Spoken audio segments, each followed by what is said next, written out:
MISO addressed some of the concerns about their interconnection permitting process. They explained that while they are backed up, improvements are being made and they're working hard to get new generation approved to the grid. MISO also briefly spoke on some of the impacts of the One Big Beautiful Bill and have explained that their wait list for interconnection permitting permits has shrunk by around 70 gigawatts as a result of some generation dropping out.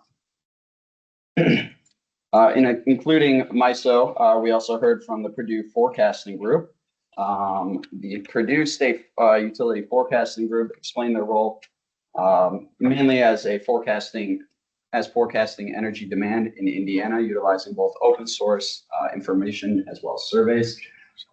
They also discussed briefly some of the impacts of the One Big Beautiful Bill, the MISO's implementation of direct loss of load methodology into reserve margin targets, as well as outline some of the future demand we're seeing in Indiana is caused by both non-data center large load customers as well as data centers specifically.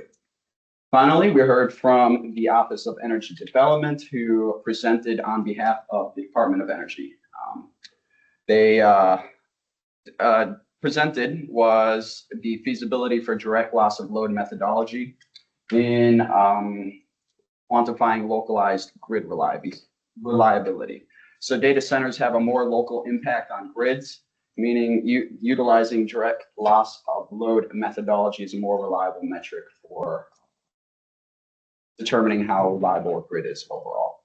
So the DOE called for the new implementation of direct loss of load methodology and reliability metrics nationally, as well as for additional generation to deal with high forecasted demand.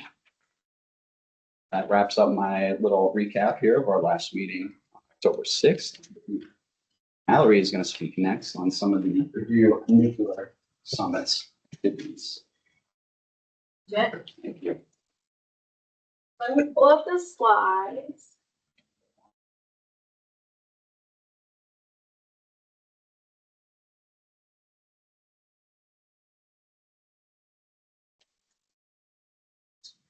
Okay, so it's my understanding that people online can hear the room and they can see the room, but they can't see what's on the screen. So sorry. In terms of look, it's better than those. Okay, so 2 weeks ago we had the first ever Global Nuclear Economic Summit. And on the second day, we had the workshop, which Susie had mentioned. It was bringing together a diverse group of people to really put their heads together and come up with solutions, how we can get nuclear energy on the ground and running. So we developed a workshop with the Purdue team. And at this workshop, we split into 4 different groups. We had research and development collaboration, workforce development, investment environment, and infrastructure and components. And in each group, you had 2 tables, and you also had 2 giant whiteboards, and then they gave each person a piece of paper where they asked you, what does success look like for your area? How do we get to success? And then what are some challenges associated with this group? And so you basically just went through this piece of paper and you worked through it with your group. I can pass it around if you want, but you really don't need it. It's not that important. So that's how the workshop went. And then at the end of the workshop, all of the individual groups got together as one, and then we shared our findings, and then they ranked each solution to the problem in the most high impact, high feasibility way. And I also have copies of the executive summary that I will pass around the table here for our members.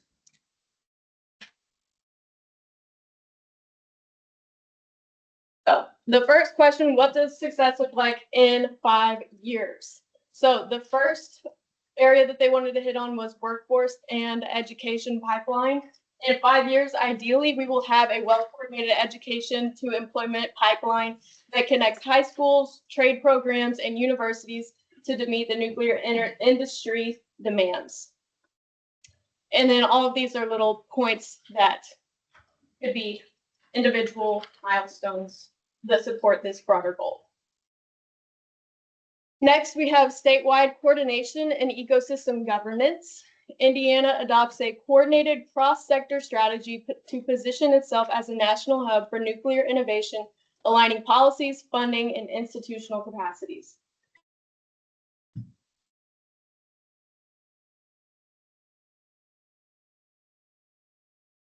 And then next, success in 5 years for innovation, research and development, and technology development. Indiana creates a robust research and innovation environment that enables reactor readiness, advanced designs, and U.S. leadership in nuclear science and clean energy. So part of this is reactor designs are ready for licensing within 5 years. Success within 5 years for this group at Purdue on the second day of the workshop. They felt we should have these ready for licensing within 5 years. Next, we have community engagement and public support. Communities will understand, support, and benefit from nuclear development, seeing it as a pathway to prosperity and a positive quality of life. So a big theme in this day was community involvement, community education, community outreach. There were a lot of nuclear-ready communities. This idea has been spoken about this day. So you'll see that continually pop up, that communities are some of the most important areas where we can have success, but also pose some of the largest challenges as well. In 5 years, for industry, infrastructure, and investment, Indiana will become the nation's hub for nuclear energy development with thriving industries, modern infrastructure, and strong capital access. So we want Indiana, again, to be a national model for integrated project delivery and SMRs.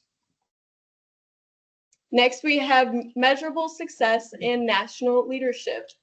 In 5 years, a clear definition of success built around metrics, milestones, and Indiana's leadership in nuclear workforce, innovation, and energy resilience.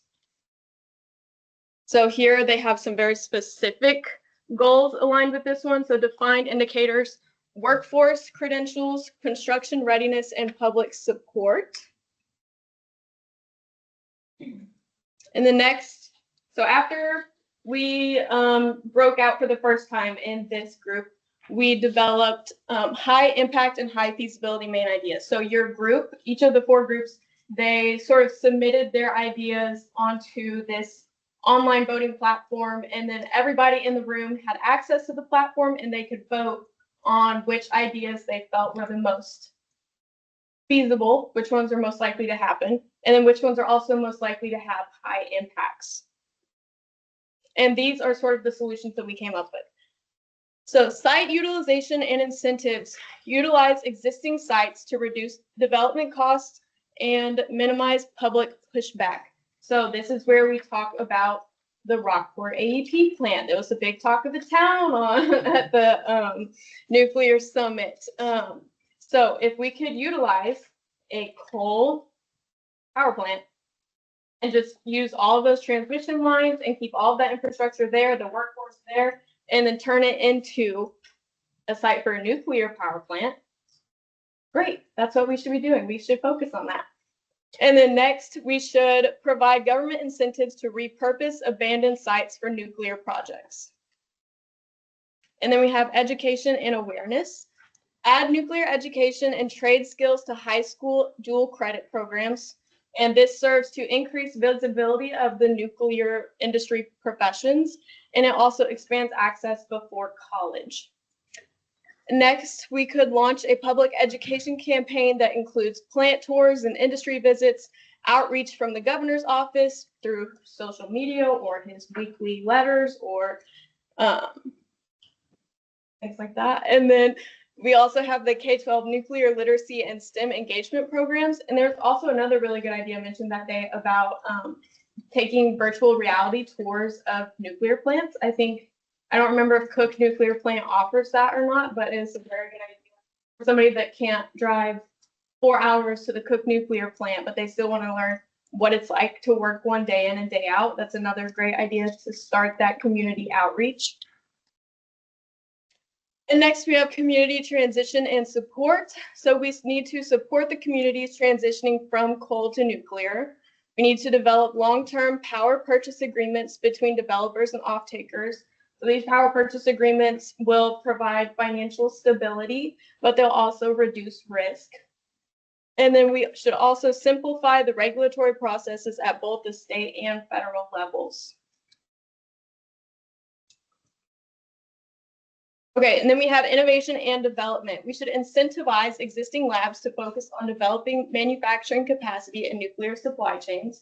So the work that we're doing at Purdue, for example. Create a development roadmap for local communities and developers. We should begin with a public relations campaign where you can use it as a roadmap to go into these communities and how to talk to them. And then we need to streamline permitting processes. And then another solution we have is collaboration and education programs. Foster collaboration between Purdue Engineering, Purdue Polytechnic, Ivy Tech, and trade unions to define credentials needed for each job category when it comes to the nuclear industry, to establish associate's degrees in nuclear technology, and to create stackable and transferable nuclear pathway credentials. And then we have regulatory and industry alignment. We should promote harmony between regulatory agencies and manufacturers to align standards, improve communication, and streamline certification processes. Community and stakeholder engagement. Here it is again, talking to your communities, getting them interested early and getting them involved early. We need to conduct community forums where industry and local leaders create solutions. They should discuss objectives, what the community wants, what the community needs, what they can feasibly put in that community. And then they should develop actionable playbooks and shared tools that can be a resource to that community that they're looking into. And then we have manufacturing and knowledge transfer. Expand Purdue's SMR feasibility study to incorporate the entire supply chain. And then support knowledge transfer and training to ensure workforce development is growing at the same pace as manufacturing demand and technological needs. So that was another big theme that they hit on, was the workforce side of things and the supply chain side of things. Do we have enough carpenters? Do we have enough plumbers, millwrights? Do we have all of this that we need in order to feasibly build a nuclear plant and sustain it and make sure that it's operated safely? So moving forward and next steps. Everyone that was invited to attend the day 2 workshop, or everyone that participated in the day 2 workshop, will be invited again to meet in March at Purdue. And we will kind of discuss these solutions, these action items, see how we think we could improve these, see where we can actually start on some of this. And then the state of Indiana will follow up on discussions with Purdue, government officials, utilities, investors, and local communities to see what we can do. And hopefully we can start moving instead of just having these high-level conversations like the goal was at Purdue. So thank you to Purdue University, the College of Engineering, and the Strategic Doing for the executive summary of the workshop. If everybody has a copy of it, feel free to take it home with you. It's full of great information. The Strategic Doing people really did a really great job on this. Okay, are there any questions? Thank you so much, Mallory. Okay, well done. Clint? Yep, go for it. Well, thanks so much to Secretary Jaworowski and the task force members, and to Mallory and Jeff for great presentations. Really excited to be here. My name is Clint Woods. I'm a commissioner at the Indiana Department of Environmental Management.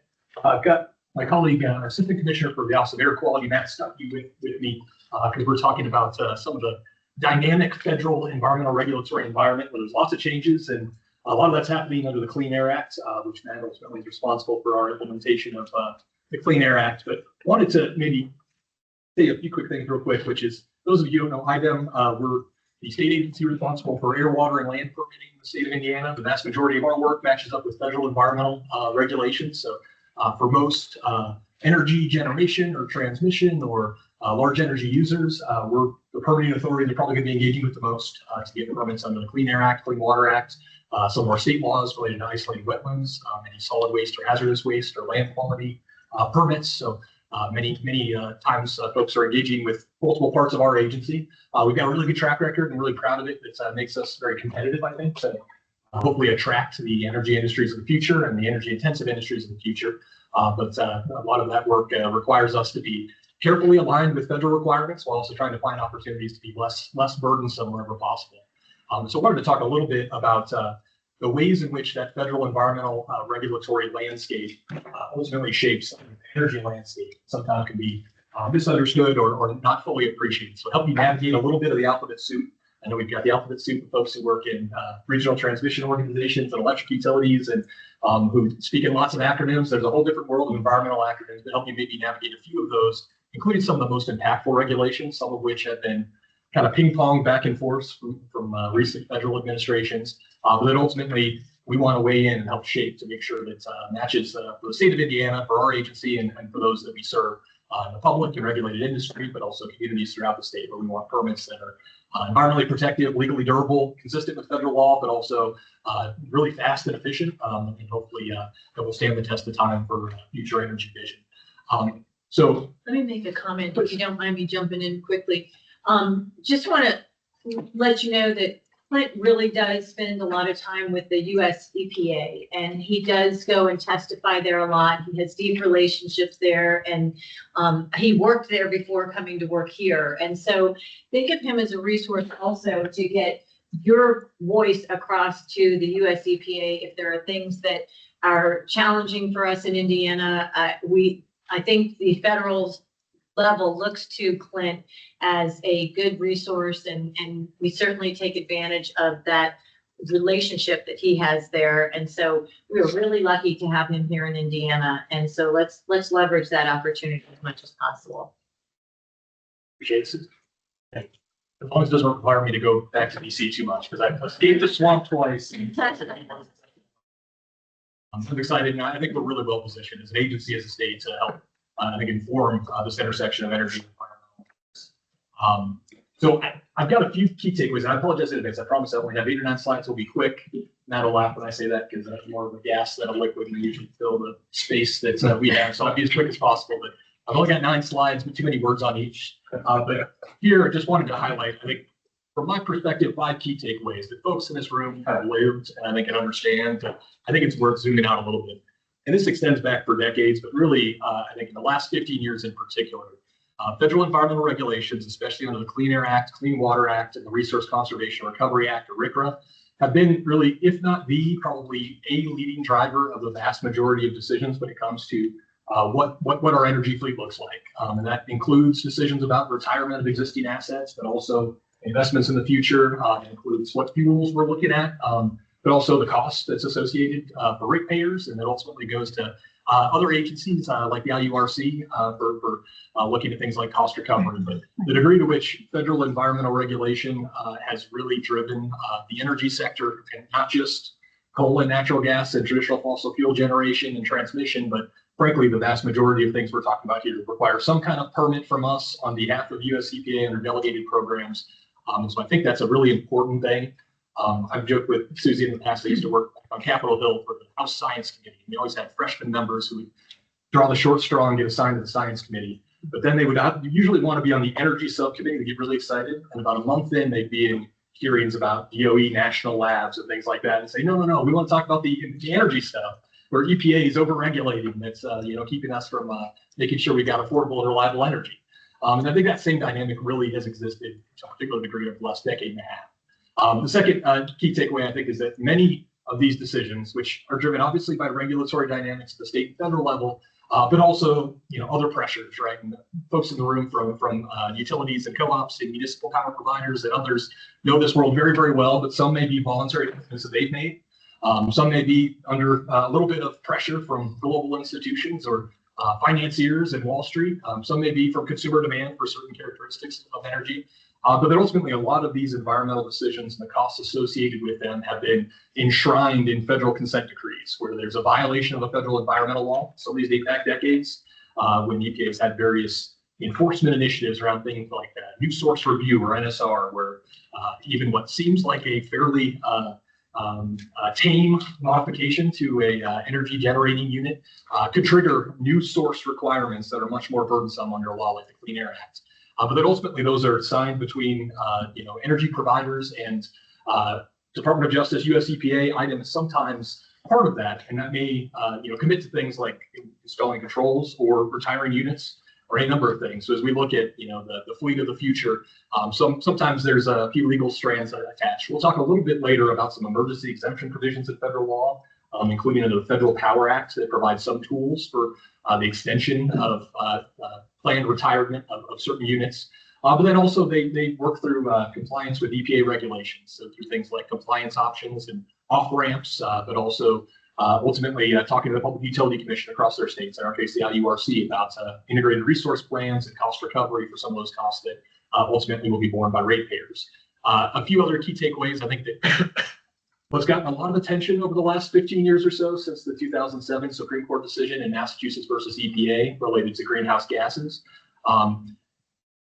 Those decisions that EPA has made, both proposing and finalizing regulations, having some of them struck down by the Supreme Court, going back and forth when it comes to the regulation of greenhouse gases under the Clean Air Act and other environmental laws, have gotten a lot of attention. But really, a lot of the drivers are more traditional tools under federal environmental laws that have dictated environmental or energy outcomes in particular. So that's things like addressing interstate transport of ozone that is emitted from a state like Indiana and impacts a downwind state. Regulations on regional haze or visibility for Class 1 areas like national parks, effluent limitation guidelines under the Clean Water Act, national ambient air quality standards, where EPA sets standards based upon the outdoor air. And ultimately, if you're in an area, and we only have a few of these left in Indiana, and we're hoping to eliminate those, but if you're in an area that's in non-attainment for an ozone or particulate matter or sulfur dioxide standard under the NAAQS program, it really can be a limiting factor for your ability to build a new power plant, to build a large energy using facility, or to even look at major modification for those facilities, like even installing pollution control. So a lot of that are more traditional tools under the various federal environmental laws that are not where EPA is trying to teach those old dogs new tricks, but have more expanded the authority to regulate, often I think with some policy goals towards driving certain energy outcomes. The last two takeaways that I just wanted to flag is that it seems like when EPA promulgates a regulation, it seems like a bad idea. Surely when there's a new administration in town, they ought to be able to get rid of it overnight. The truth is it takes the same or sometimes even more effort to go through the administrative process to remove a regulation and ultimately defend it in court. That's significant time. So we've seen US EPA announce a ton of stuff this year.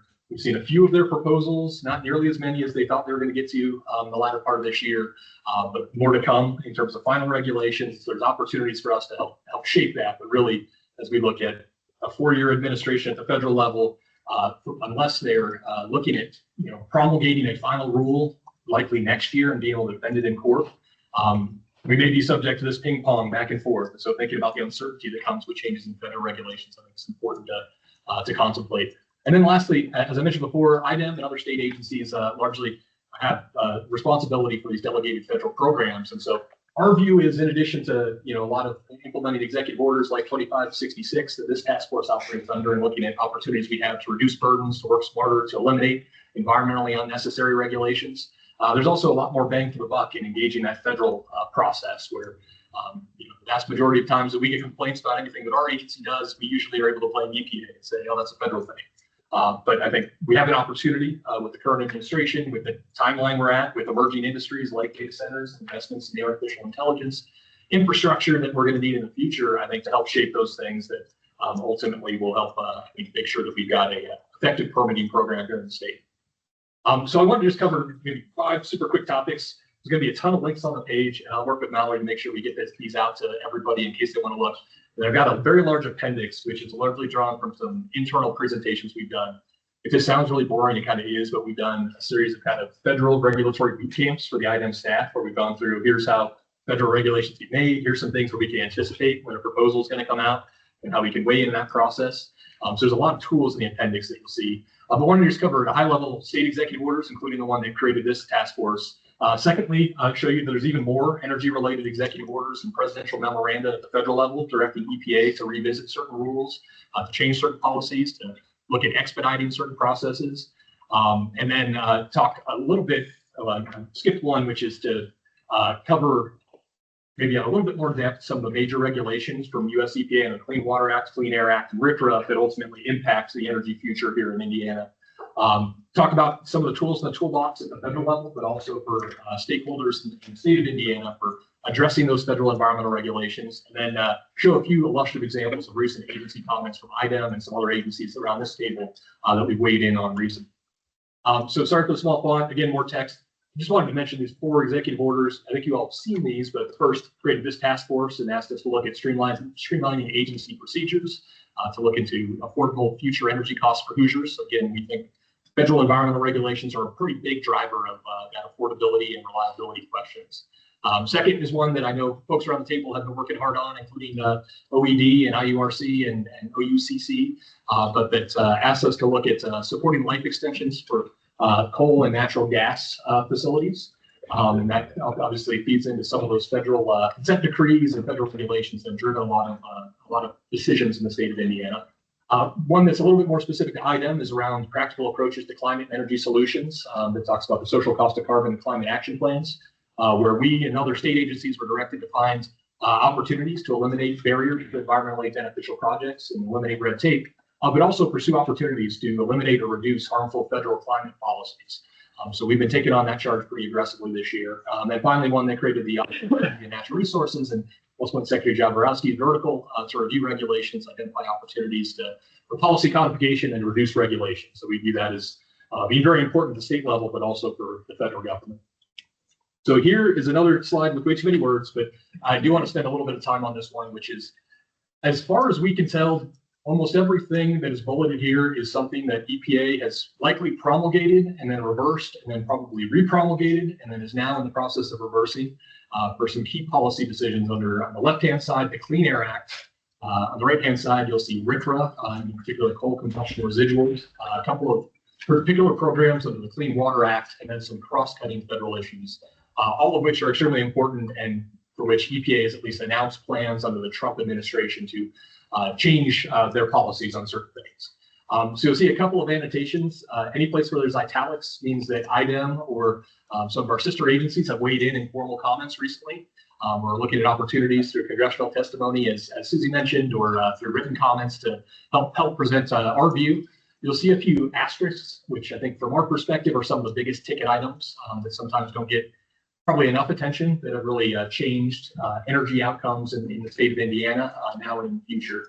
So I'll just mention a few of these real briefly. The mercury and air toxic standards were promulgated under the Clean Air Act program for what are called hazardous air pollutants. So these are the hard to pronounce and scary sounding pollutants under the Clean Air Act, not ozone and lead and particulate matter, but things like benzene and formaldehyde that are emitted from particular sectors. And so EPA made a threshold finding in the Obama administration that was necessary and appropriate to regulate mercury, but also a wide variety of other air toxics or hazardous air pollutants from power plants, in particular coal-fired power plants, and then have subsequently promulgated several rules, with the most recent being a 2024 rule that they've now proposed to rescind.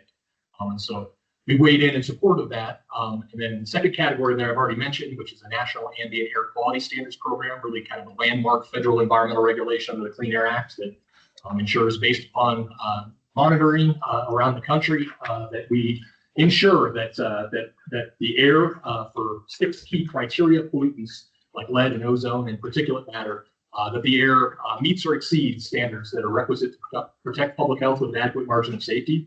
If the air is not that way, then there are significant penalties in the form of inspection and maintenance programs for ozone, for example, where in Northwest Indiana we have a program for emissions check that I know folks are not huge fans of, but also things like non-attainment new source review.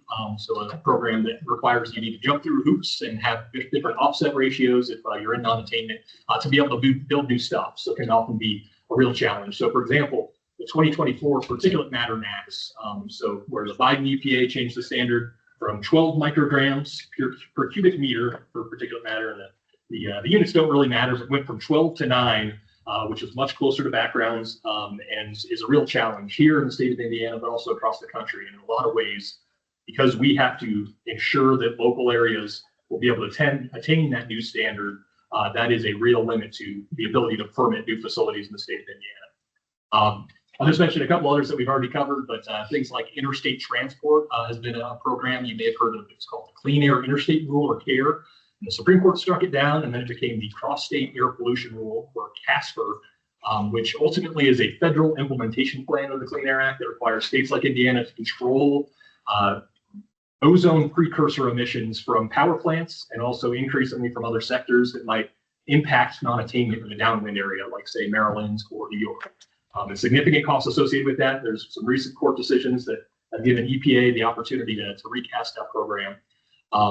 We talked about sectoral standards for things like greenhouse gases for the electric generating unit sector, regional haze that has been a driver in many parts of the country. Some key threshold findings that EPA has issued in the past, for example, that greenhouse gases endanger public health and welfare, and also there are various provisions of the Clean Air Act need to be regulated, including for power plants, but also for vehicles and potentially other sectors in the future. So many of these are subject to an EPA proposal, or at least an announcement to reverse some certain decisions that we've been weighing in on recently. On the right-hand side, you'll see coal combustion residuals, which is a regulation under RCRA for waste at coal site, at electric utility and other sites. Ultimately, we have a state permitting program that will soon be issued in its final form later this year to make sure we've got a state permitting program that effectively implements a federal program. We have some changes that are happening from EPA on both the legacy coal combustion or CCR rule, but also some potential changes to deadlines for the previous Trump administration's version of that rule. But significant driver of costs, as folks in the room may know, that will be important that we make sure we have a program that works really well. We're excited about it. We'll be, I think, the third state, at least this year, to be looking at getting EPA approval of that state program. And then you also see, for example, the Clean Water Act, recent proposal from EPA to extend the deadlines for a 2024 rule known as the Steam Electric Effluent Limitation Guidelines under the Clean Water Act. So these technology standards that we refer to as ELGs that built upon a 2020 standard that the previous Trump administration had issued to require certain technology to treat those effluents that come out of power plants and coal-fired power plants in particular. So I think there was broad support for at least that initial proposal from a number of stakeholders in the state, and we weigh in that process. And then the last list is some cross-cutting issues like environmental justice, permitting and federal oversight, where there's some oversight of the permits we issue at the state level, things like the National Environmental Policy Act or NEPA, Major Species Act, and some other matters that really are cross-cutting in terms of potential impacts to the next generation of energy facilities and energy using facilities in the state. The other thing I'll just mention here is, in addition to these, there are a lot of direct impacts on energy generation transmission. You also have a lot of indirect regulations. So just today, I think EPA will be announcing its proposed rule to redefine, or actually, correctly define waters of the United States under the Clean Water Act in response to a Supreme Court decision. So while that may not directly impact, it could in many cases affect energy-related facilities or certain agricultural-related facilities that may impact a water of the United States under the Clean Water Act. Similarly, things like chemical regulations under the Toxic Substance Control Act, they have significant impact on both the energy sector, but also the energy-using sector, given the need for certain building block chemistries and data centers, but also other manufacturing facilities in the future. So a lot of potential impacts from various regulations at the federal level. So I wanted to just show up there that in addition to a handful of executive orders that Governor Braun has issued, asking agencies like ours to take a look at the intersection of energy and environmental matters, here's a small sample of some of President Trump's and the White House's items that have been issued on some related matters. So you'll see a number of executive orders here that have very specific items, things like declaring a national energy emergency, directing agencies like EPA, Department of Energy, Department of Interior, Nuclear Regulatory Commission to remove barriers to unleash American energy. In some cases, very specific directives to rescind certain regulations by certain dates. In other cases, asking them to do more of a comprehensive review of federal environmental requirements. You see some like our creation of the Office of Energy and Natural Resources that create new entities like the National Energy Dominance Council out of the White House. Some that are clearly Trumpian, like reinvigorating America's beautiful clean coal industry and amending certain executive orders. So a lot of these have very specific direction. I think they've evolved a little bit over time, where you've seen a lot of announcements. So for EPA, I'll show you in just a second, or actually I think it's in the appendix. There was one afternoon back in March where EPA issued, I think, 26 press releases in one afternoon and said, here's all the stuff we're going to be taking on, mostly items from the Biden administration that they were looking to rescind or revisit. for a lot of those items, that's all we've seen so far. They've announced an announcement. We haven't seen a proposed rule. We haven't seen a publication in the Federal Register. So you've seen, for example, that last memorandum is actually from the White House Office of Management and Budget. It actually directs agencies and says, if you're taking a deregulatory action, a lot of the procedural steps you would usually take, things like interagency review or other federal agencies look at your proposed or final regulation, that often can take 60 days. In fact, it's going to take 14 days, and you should look at things like an interim final rule where you issue a regulation or rescind a regulation prior to going through a notice and comment process, and a few other steps like that may create some legal risk, but also may increase the speed with which some of those announcements can be promulgated. So just wanted to mention there's a lot going on here. We'll send around these links, but I think it does correspond very well with the work that this task force is doing and the opportunities we have to help shape those federal environmental priorities in a way that ultimately is beneficial for Hoosiers. I'll just mention real quickly, there's a few tools here that we'll send out the links to, but if you're interested in maybe have trouble sleeping, where you can sign up either for announcements from the White House, notices in the Federal Register, which like our state register is where agencies like EPA announce all of their regulatory and quasi-regulatory actions. There's also some pictures on the right-hand side to websites operated by the White House Office of Management and Budget, which is a kind of a way that you can impress your friends at a cocktail party by predicting which federal regulations will be issued. A pre-proposal or pre-final rule process where other federal agencies weigh in and stakeholders can actually ask for meetings, and IDEM has actually been engaging in that process even before an EPA proposal comes out. And then finally, a great tool, which is the Unified Agenda of Regulatory and Deregulatory Actions, which is a tool that agencies like EPA basically predict all of the things they're going to do in the next 12 months.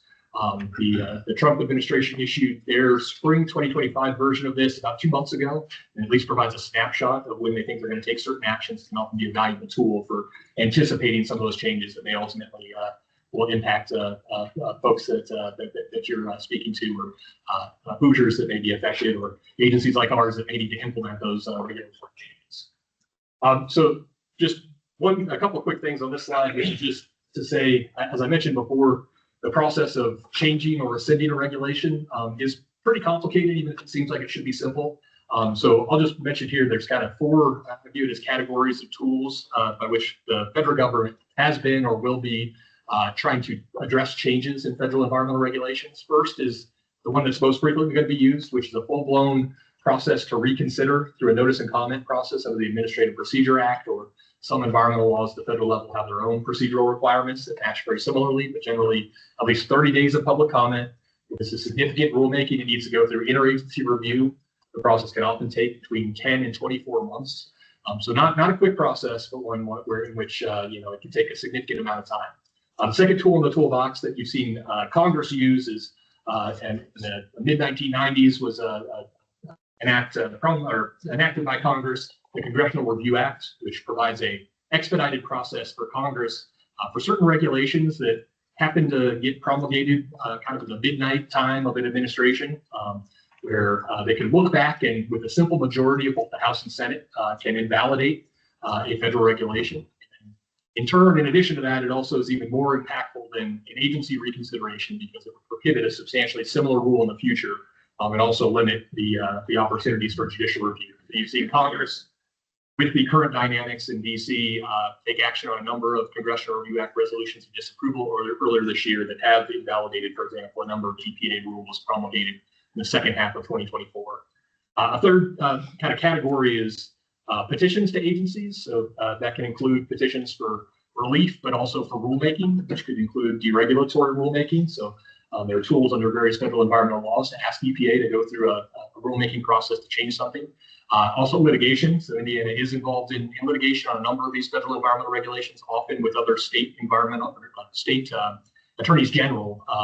And so a number of the items we mentioned before, Attorney General Rokita and his team, along with others around the country, are probably involved in litigation and maybe working with EPA as they have asked for stays and some of those challenges to EPA final rules.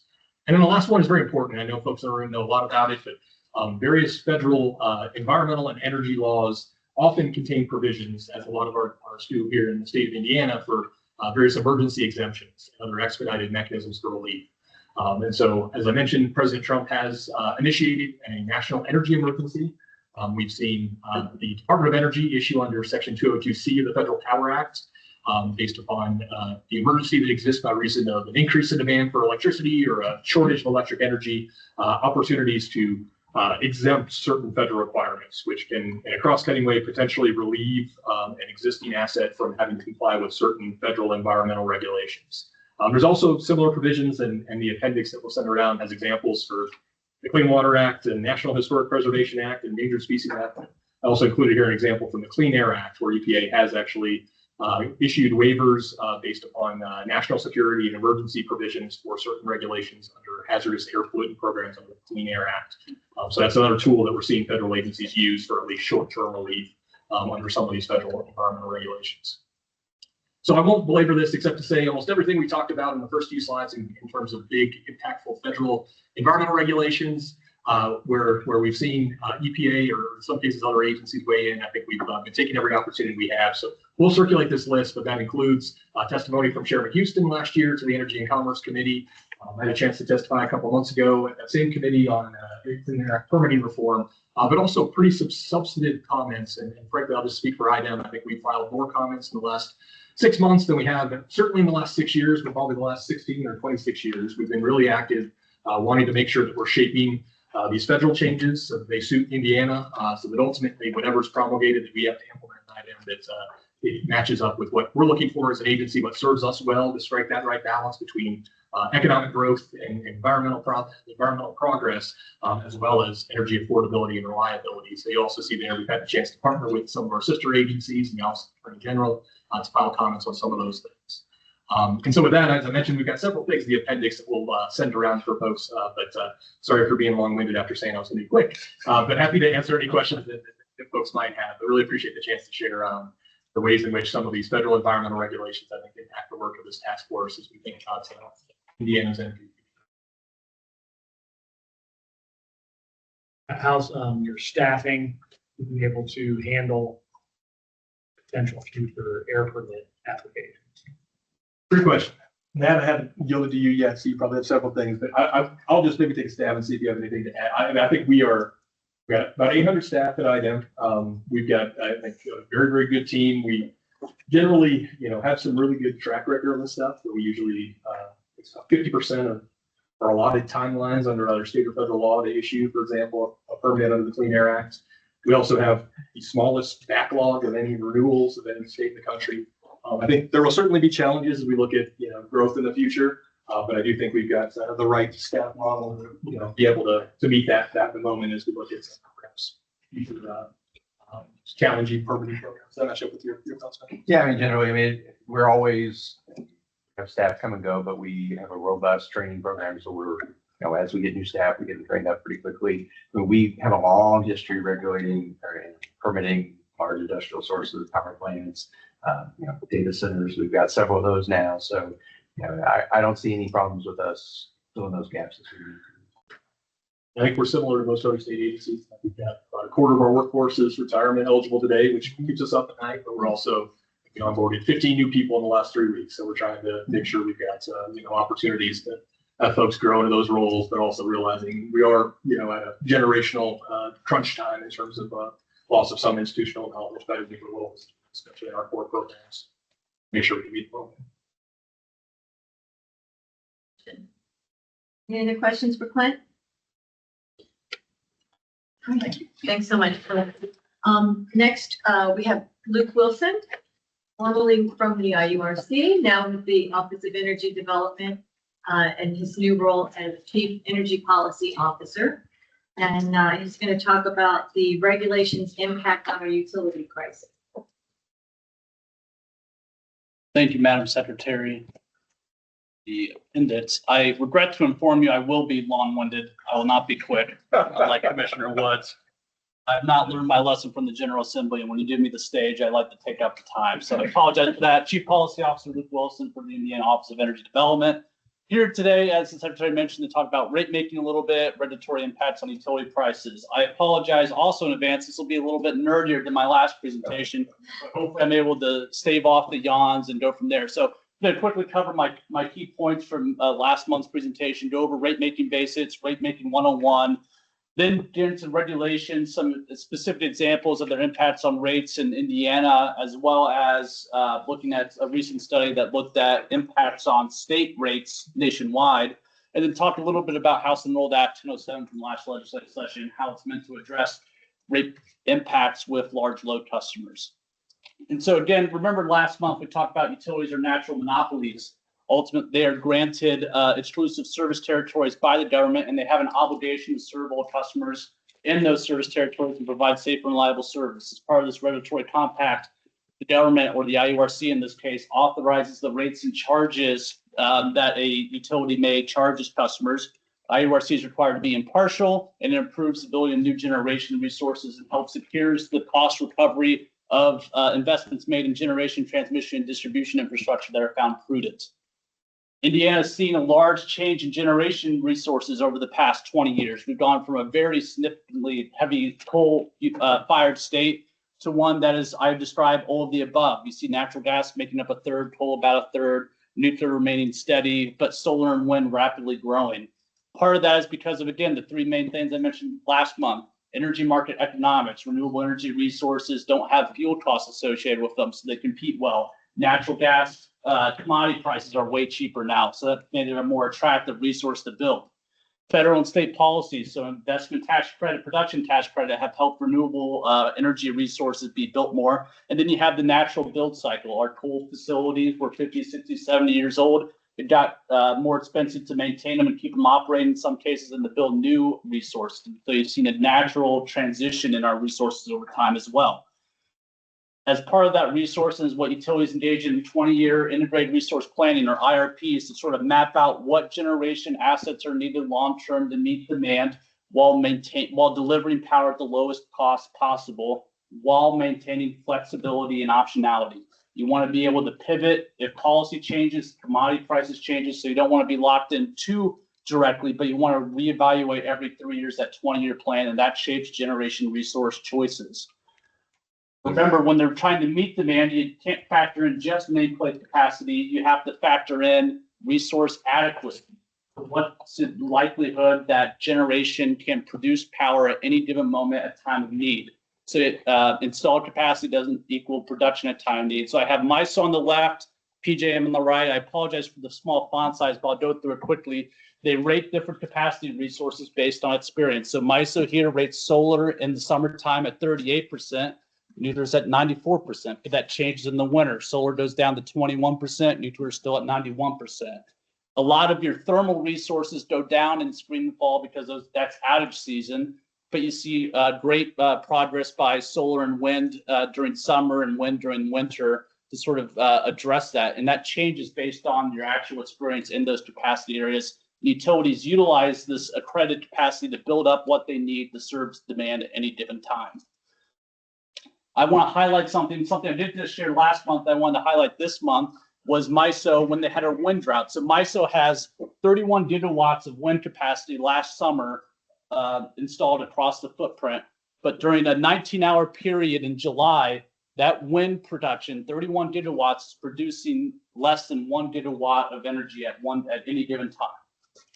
So 31 gigawatts to probably something along the lines of 100, 200 megawatts. That's why you need an all of the above approach. That's why you want a diversified portfolio to account for things like that. And batteries are certainly helping with that, but it's just something to keep in mind of why nameplate production does not equal accredited capacity production at time of need. Finally, we've seen the return of load growth. So again, this MISO graph on the left shows load growth was actually declining in MISO from 2010 to 2022. And now you see a dramatic increase in load growth, meaning that we need to build. The problem is we have a jammed interconnection queue or jammed queue to build new generation. So the graph on the right is PJM generation resources that have been approved to be built, but haven't been built, haven't been activated yet, waiting to come online in Indiana as of this moment. So with that, I'm going to unfortunately break into the more nerdy bits of the presentation and talk about rate making basics. I promise you there's a point to this, so please bear with me through this process. So remember, going back to the second slide, IURC guarantees or authorizes rates and charges for utilities, part of the regulatory compact, to make sure that you provide the regulatory assurance of the investment cost recovery. To do that, the IURC utilizes what's called cost of service rate making to help determine what is just and reasonable for a utility to utilize. Key facet of that is called the total revenue requirement. So what does the utility actually need to earn in its annual revenue to make sure that it covers its costs, provide safe and reliable service while having a reasonable opportunity to earn a fair rate of return on their investments? Put another way, how do I make sure the utilities are getting their capital, the return of their capital that they've invested into the system, and a return on that capital they invested to maintain that system? So how is that total revenue requirement calculated? Well, this is an equation from the IURC's rate making handout that breaks it down in the very simplified terms that even I could understand. So you have your operating expenses, and then you add to that your rate base times rate of return, and that equals your total revenue requirement. So let's talk about what that means exactly. So operating expenses are what I consider your normal business expenses. It's your employee wages and benefits. Your line workers are going out there, your customer service representatives are fielding phone calls, your accountants, etc. Those are operating expenses. You have your purchase power from the RTO when the utility needs to purchase cheaper power.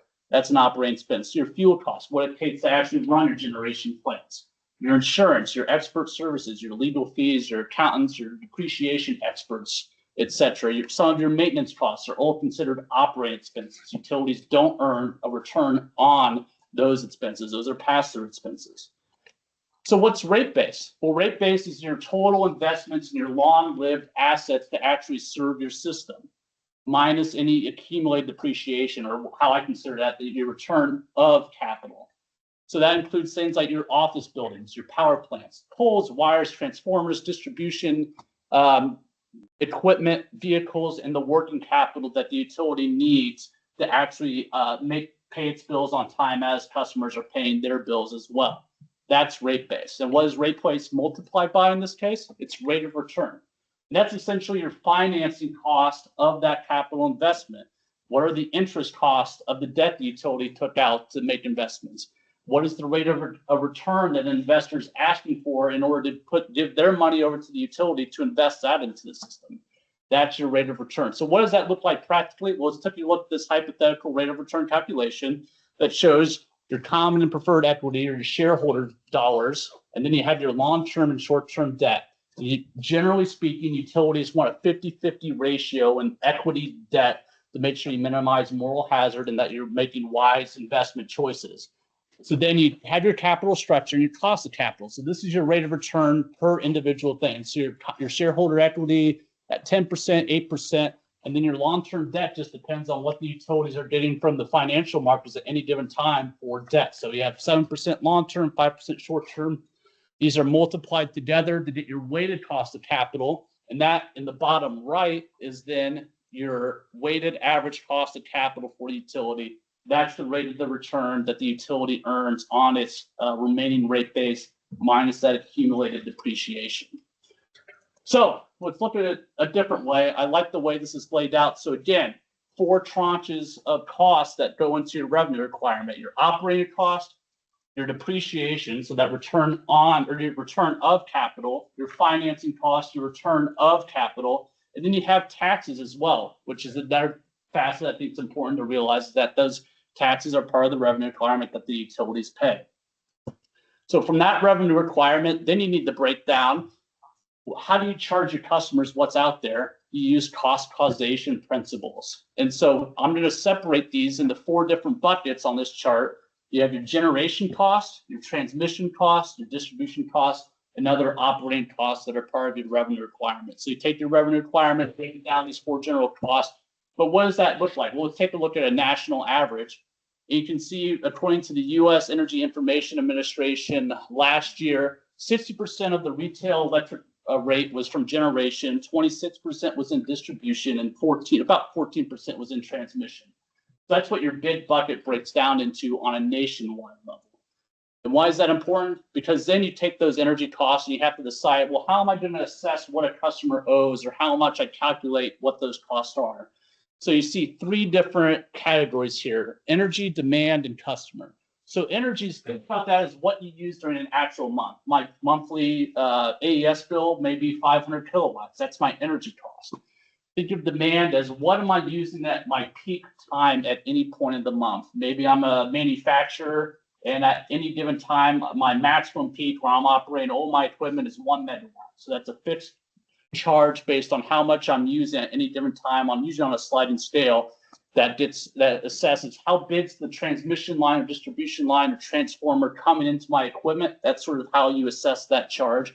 And then you have your customer charge. So what's it take for a utility to service a 200 house neighborhood? Maybe you break that out into a per customer charge.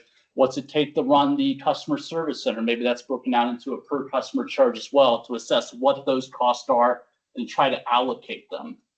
Then you take that and you get more complicated and you allocate those costs into individual rates and charges by customer class. And so this one breaks down into 4 main classes: your residential, commercial, large power or industrial, and then street lighting. And each of these charges basically works its way back up to make the revenue requirement. And so what's that look like in totality? Again, you have your normal cost that we talked about earlier into your revenue requirement. You break that down into the individual cost buckets, the charges that go to the customer, and then the customer classes.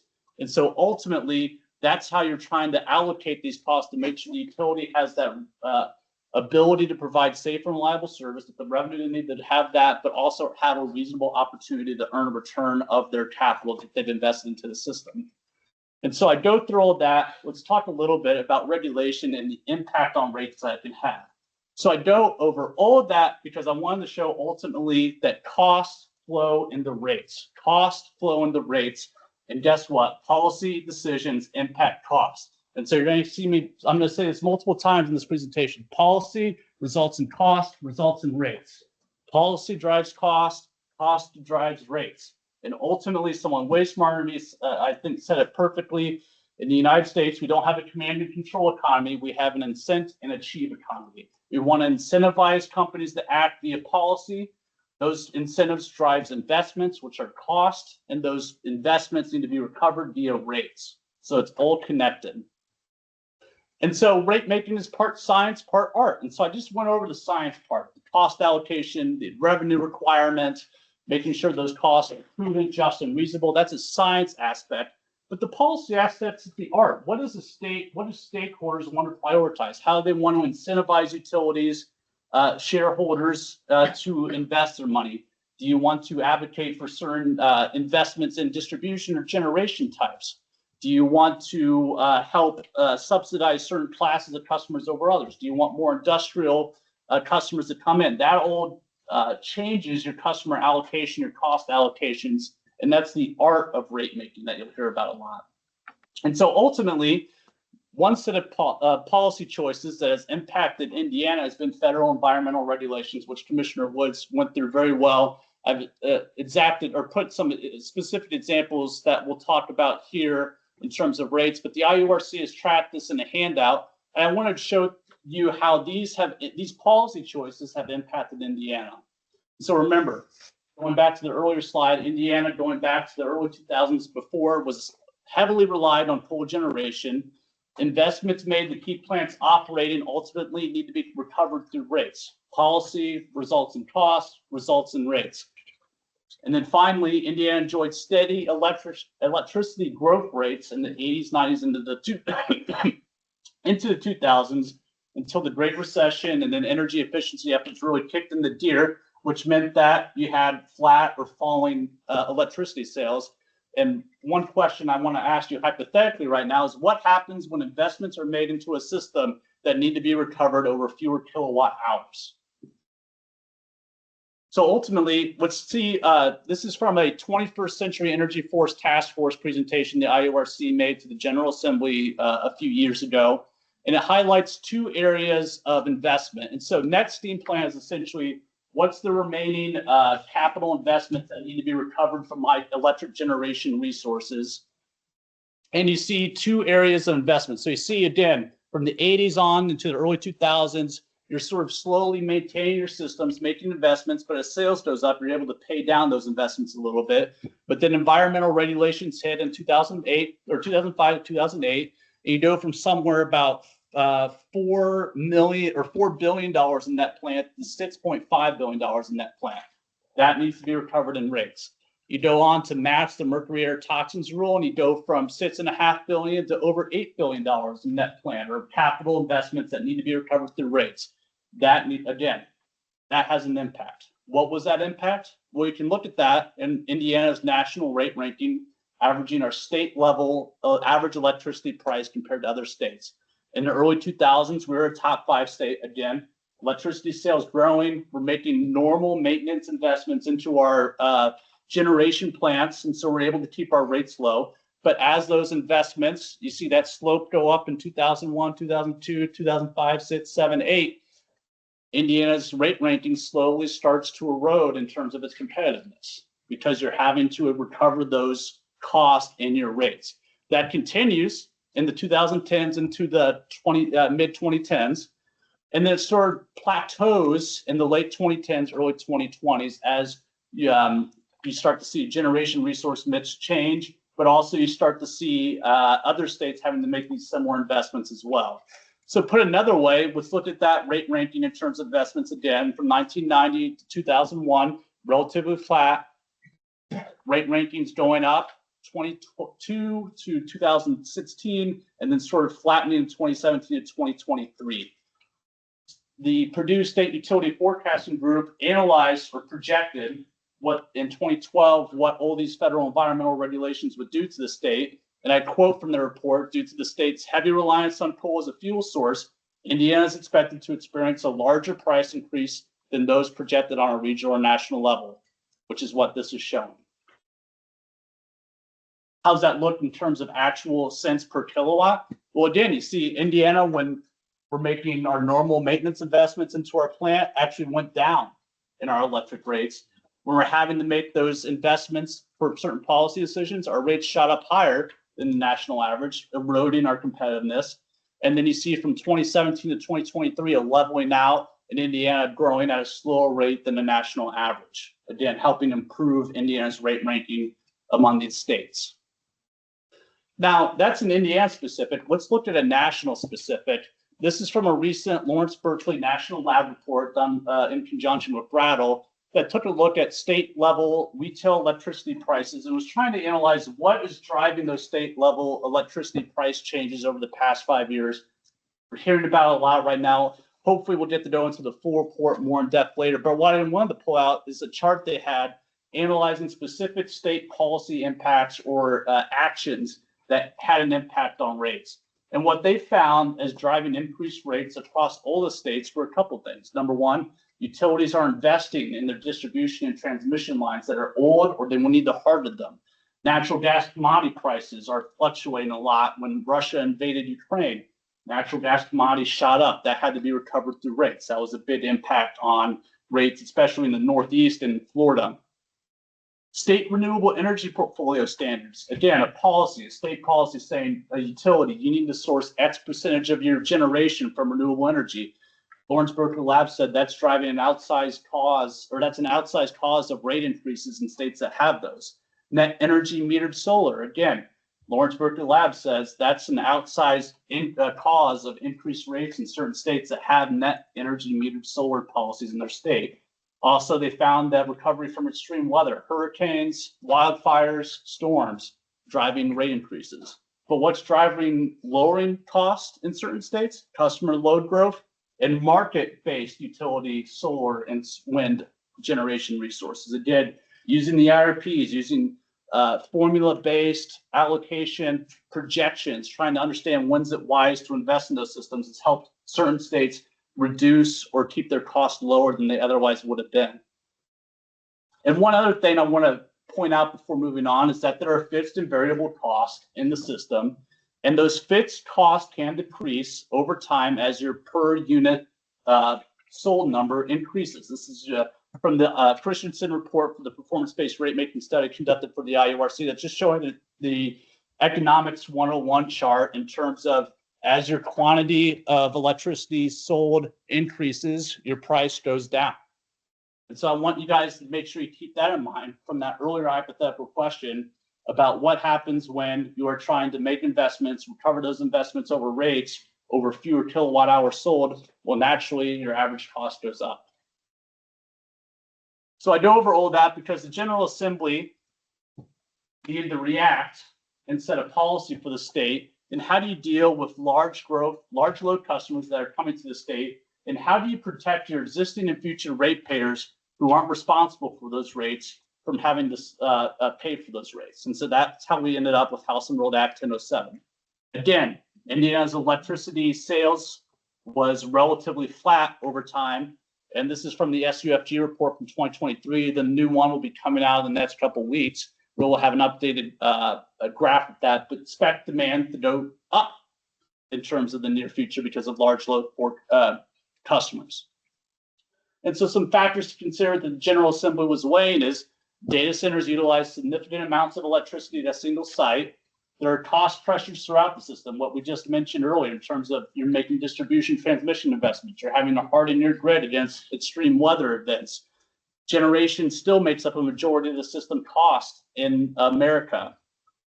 The third point is that data centers and power generation can be built at different timelines. A data center can be built and online quickly. Power generation takes more time to build. So now you have a timing difference between when someone can come online and start taking power and when you can actually deliver that power to them. And then going back to the rate making question, how do you allocate the cost of new generation that benefits the whole system with a new type of industrial customer that we really haven't seen before in terms of the scale and what they need in power? And so that's the ultimate genesis of House Bill 1007. It's how do you weigh those benefits of increasing your sales, spreading out your fixed costs, benefiting existing customers with the risk that these large load customers can bring if they don't stick around and pay for their incremental costs of the system. And so HEA 1007 said, let's create two pathways to protect existing ratepayers while we maintain speed to market for these data centers and have that economic development opportunity. And so those two pathways were large load customer CPCNs and expedited generation resource plans. And so remember, going back to that second slide where I was recapping October, the IURC must approve those new generation builds. It's normally done through a certificate of public convenience and necessity, CPCN, but that regulatory process is up 240-day shot clock right now. Again, speed to market's key. And at a time like this, how do we improve that? So the HEA 1007 through the General Assembly creates a new expedited large loads customer CPCN. It has a 150-day shot clock. And basically it pairs a specific customer or segment or handful of customers with a specific generation resource. And that customer must commit to paying for at least 80% of that project's allocated cost, despite their term of service or how much energy they actually use. They must provide financial assurances that they're going to pay for at least 80% of those costs, but they can agree to a higher amount. The utility, as a result of that, can request a higher rate of return for that specific project that's paid for by the large load customer, not existing ratepayers. So that provides the incentive for the utility to go down that route. The utility must also demonstrate how this project and the petition would protect or would meet the 5 pillars: the affordability, reliability, resiliency, environmental sustainability, and stability of the grid. And finally, the IURC has to base its determination on whether a proposal is just, reasonable, and in the public interest. Now, the second pathway is what's called an expedited generation resource or EGR plan. And this plan takes a slightly different approach. Instead of specific customer specific generation plan, EGR pathway considers these customers as a one customer of many. You're simply expanding your portfolio, your customer demand that you need to serve. And so because you have a 1 gigawatt, a 2 gigawatt data center coming in, all of a sudden that utility needs to expand its generation capacity by 1 gigawatt, 2 gigawatts for its whole footprint. So how does it do that? Well, essentially it needs to file up the IURC, this EGR plan, and it's like a mini integrated resource plan. So the utility has to relook at its integrated resource plan and say, how am I going to expand my generation portfolio to account for this new demand? How much natural gas, wind, solar, battery do I need in order to meet this demand? Maybe it's even SMRs. How can I meet that demand? How can it make sense from an affordability and reliability perspective to serve my new higher demand customer base? So they go out, plan those generation additions, get approval from the IURC that goes seek out those specific resources that make sense. And that's almost like a pre-approved mortgage. Now they know what they can go out and buy. They can go negotiate in the market and say, hey, my commission already said that I need X, Y, and Z. You're X. Which go ahead and make this deal happen so I can go back and get this deal consummated before the commission. And so once they have a partner that they want to build a generation plant with or buy a generation plant from, they'll file their EGR resource submittal with the IURC that details the generation type, size, and estimated cost. The commission has 60 days to review that. If it's a clean energy project, 120 days if it's not. And ultimately, both the plan and the resource submittal must demonstrate how existing and future ratepayers are protected from the costs assigned or associated or allocated with that large load customer. And so with these two pathways, you've seen, at least in Indiana so far, two different investor-owned utilities take each pathway. NIPSCO going down the large load customer CPCN path, their Gen Code cause, and Indiana Michigan Power with their EGR case that's currently pending before the commission. And so with that, I've gone through my presentation as quickly as I could. Hopefully you found it helpful. Thank you very much, Luke. Any questions for Luke? Luke, I just have one disagreement with you. I think it's bullet 3 on the slide that says they can build that they can build a data center much faster than they can build not transmission, but generation capacity.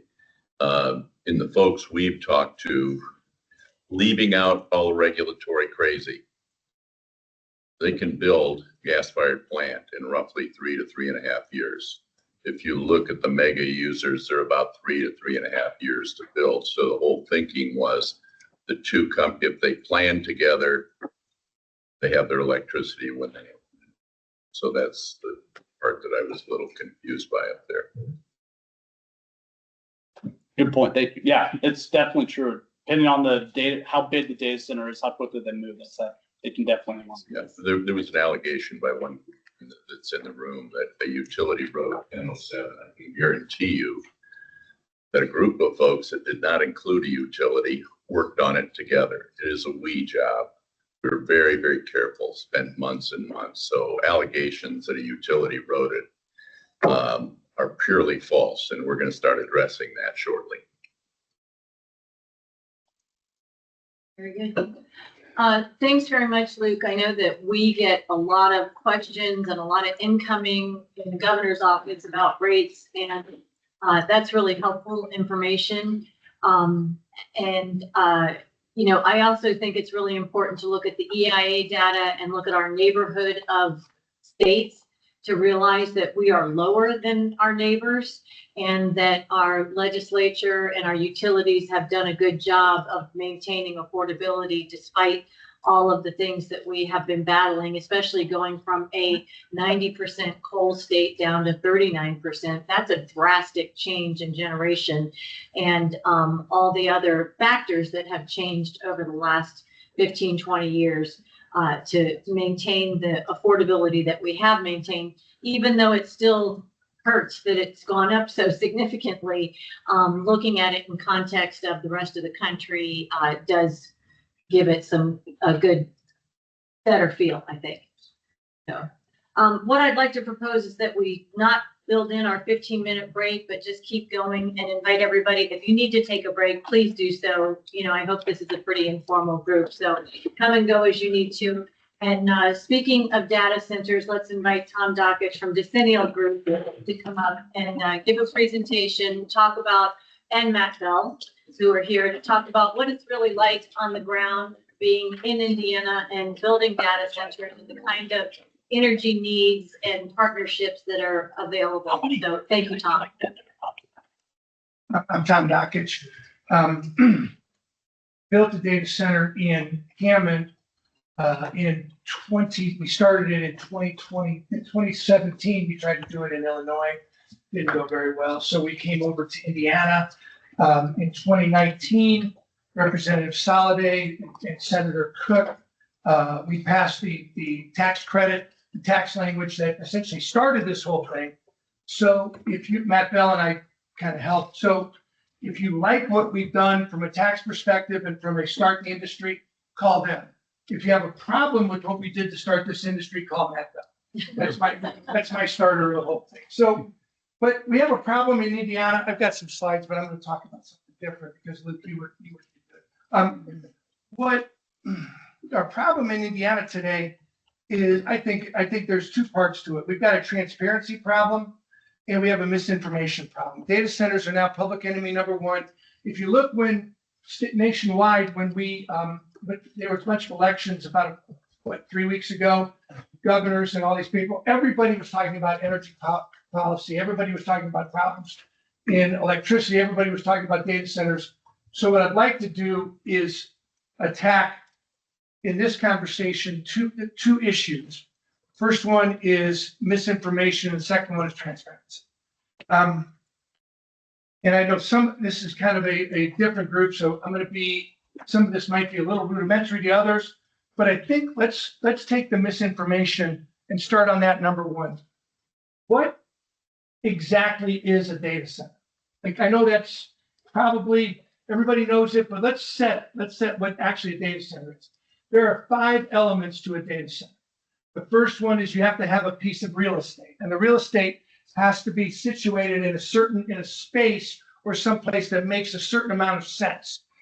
That's the first element. The second element is fiber. You have to have connectivity to basically say this building that we're giving here, we're going to put a building on there, and the fiber has to be connected to the rest of the world. The one that we built in Hammond is an independent co-location data center. That's a long, fancy way of saying it doesn't just store things, it actually creates things. It creates the internet. So you'll have some data centers that'll be on real estate that are connected to fiber, that all they do is just connect pictures or credit cards. So others of it actually create the internet and things of that sort. So the first element is you have to have real estate that makes some sense. Then you have to have fiber. The third element is water.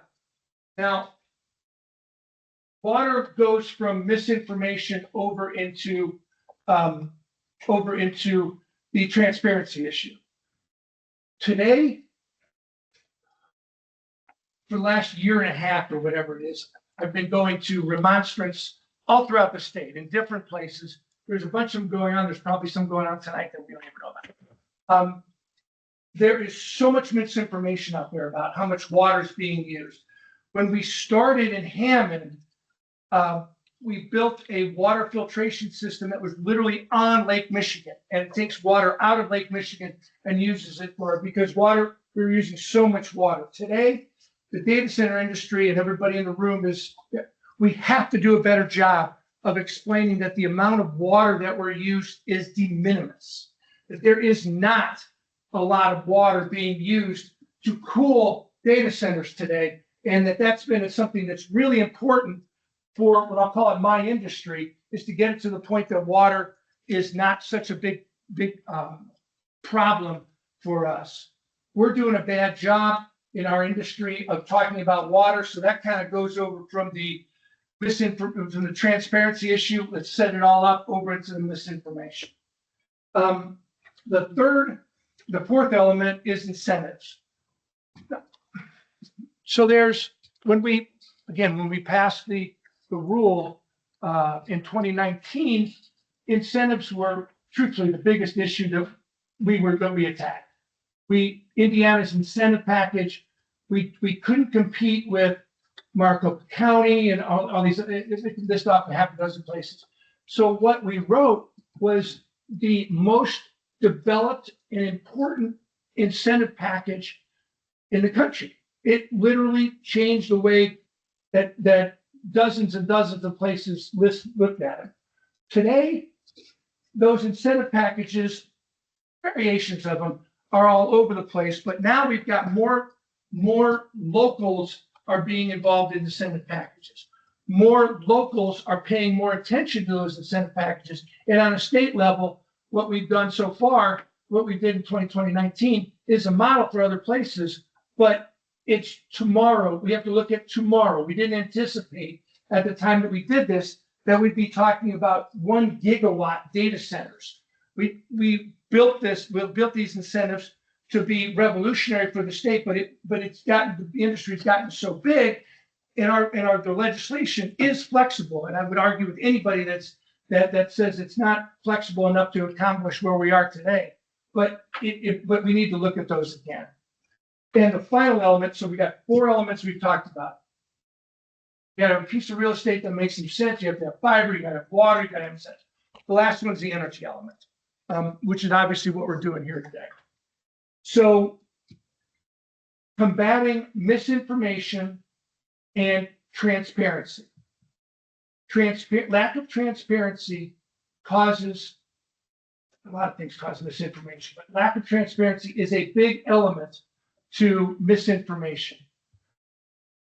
You as a committee, us as people from within the industry, us as responsible people around Indiana, we've got to combat the misinformation that is out there about electricity, about the energy, about our access to power, about renewables, and those sorts of things.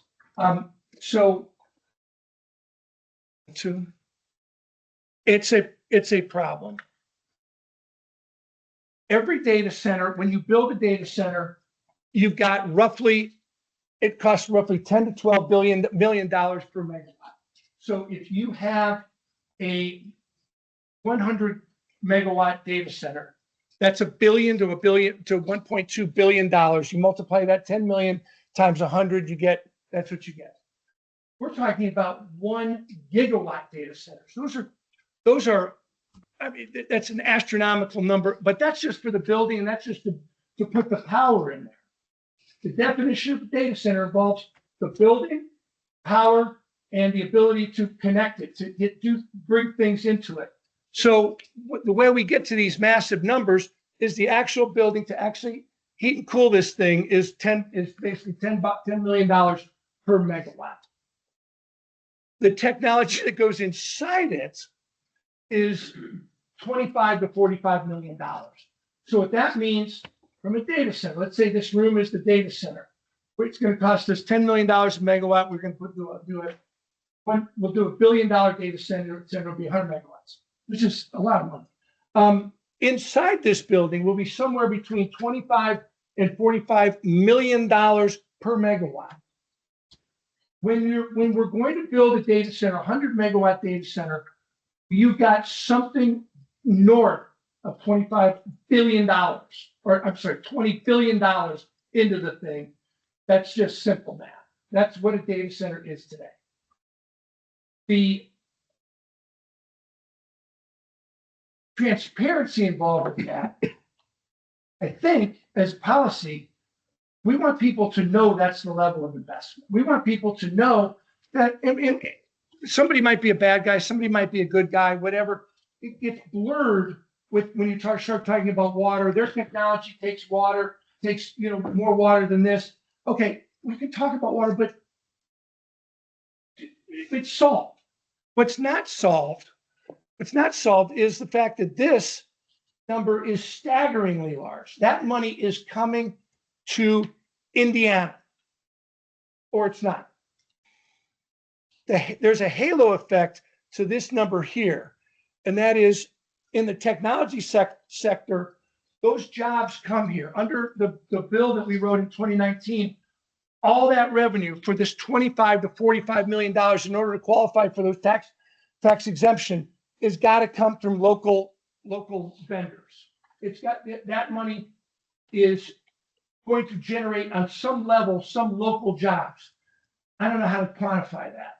I just don't know how to do that. Connectivity for local consumers is one of the pride and joys of what we're doing. Our industry takes that $25 to $45 million per megawatt. Some of it comes to local consumers, but as we basically look at the halo effect of connectivity, that means that we're getting some of this fiber, some of this connectivity is going to be available for locals. That's on the transparency, whatever. Now, the revenue. When we started this, we were doing development agreements that were charged with sitting in a back room and kind of saying, okay, well, we don't, this is kind of where we're starting, this is where we're going. All this stuff, and Indiana's been truly a leader. Representative Soliday, I know for a fact, has been driving some of these big companies to kind of pay more attention to this. This stuff is generating astronomical amounts of money for localities, for for cities and towns and counties. And we hide that. We don't want to talk about that. The numbers that are going to go into different towns, different cities, other than, to be honest, I'll kind of pat myself on the back, other than in Hammond, because the mayor of Hammond, who wrote an excellent article, the mayor of Hammond insists that everybody knows the transparency of it, like knows that there's going to be $80 million put into his college fund and all that sort of thing. We do a bad job of bringing the transparency of those numbers, and the numbers are staggering. Let me interrupt. you. Sure. There's one thing missing as long as you're on it. Please. Kermit is another party but a friend. One thing that's missing up there is personal property tax. Because all of that stuff that's going inside, I think, if I get the numbers wrong. Sure. $7 billion project, okay? He gets that doubled his assessed valuation of his city. Whole city. Then he gets personal property tax, and I think that is about 5 billion of that investment. He gets personal property tax on that. But we do know from a video I've seen that they do cause diabetes. There is no peer-reviewed report, but there is a video that says that's what they say. My aunt, who hopefully my Point of aunt, information, that was a joke. Video is real. We will take that. I causes horses to go blind. I mean, I've learned so much in such a short time. I have an aunt who's hopefully not listening, but she, when I was in the newspaper about something about this, and she called me and she said, "Tommy, I'm praying for your mortal soul because you're killing people by building data centers." It needed a lot of prayer before. And Jerry, that's not weird. Doing other things, but that's not it. You're right. And I'm a little squeamish. I'm a little squeamish about getting into specific numbers because I don't know. Well, I'm just saying, Tom had and he's been very transparent. And the only thing he hasn't mentioned is the personal property tax, which is a huge plus to his community. I know a community that's going to get $280 million over the next 4.5 years out of this. Final thing is, we spend a lot of time talking about brain drain, right? About how we educate kids here, the brightest and bright go to school here, and then they go to the coast and all that sort of stuff. I mean, our kids are tech kids. They are. The Purdue's, the Rose Holmans. I'm bitter at the Pod because they beat Wabash over the weekend, so I'm not. Sorry, gonna- Dr. It's a horrible day. But in any event, I mean, keeping these buildings here and the whole ecosystem here is part of combating the brain drain. Is it going to kill that off? Is it going to end that? No.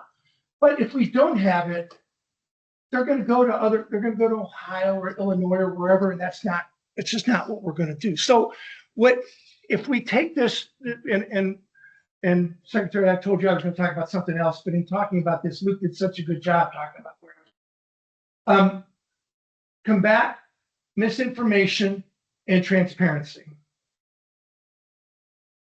So there's a bunch of these. We all know QTS, Google, ProLot. I mean, possibly Hobart's got a problem up there. That is a big issue. There's a couple of sayings that Matt and I have been going through here. One of them is go. My dad used to say, "Go where celebrated, not where tolerated," and that was kind of how we run our lives a little bit. Go where people are going to celebrate you being there, not where they're just going to tolerate your existence. So we created. I'm going to brag about my 3 friends in the room. We created an environment where data centers and technology advancement was celebrated. We really did.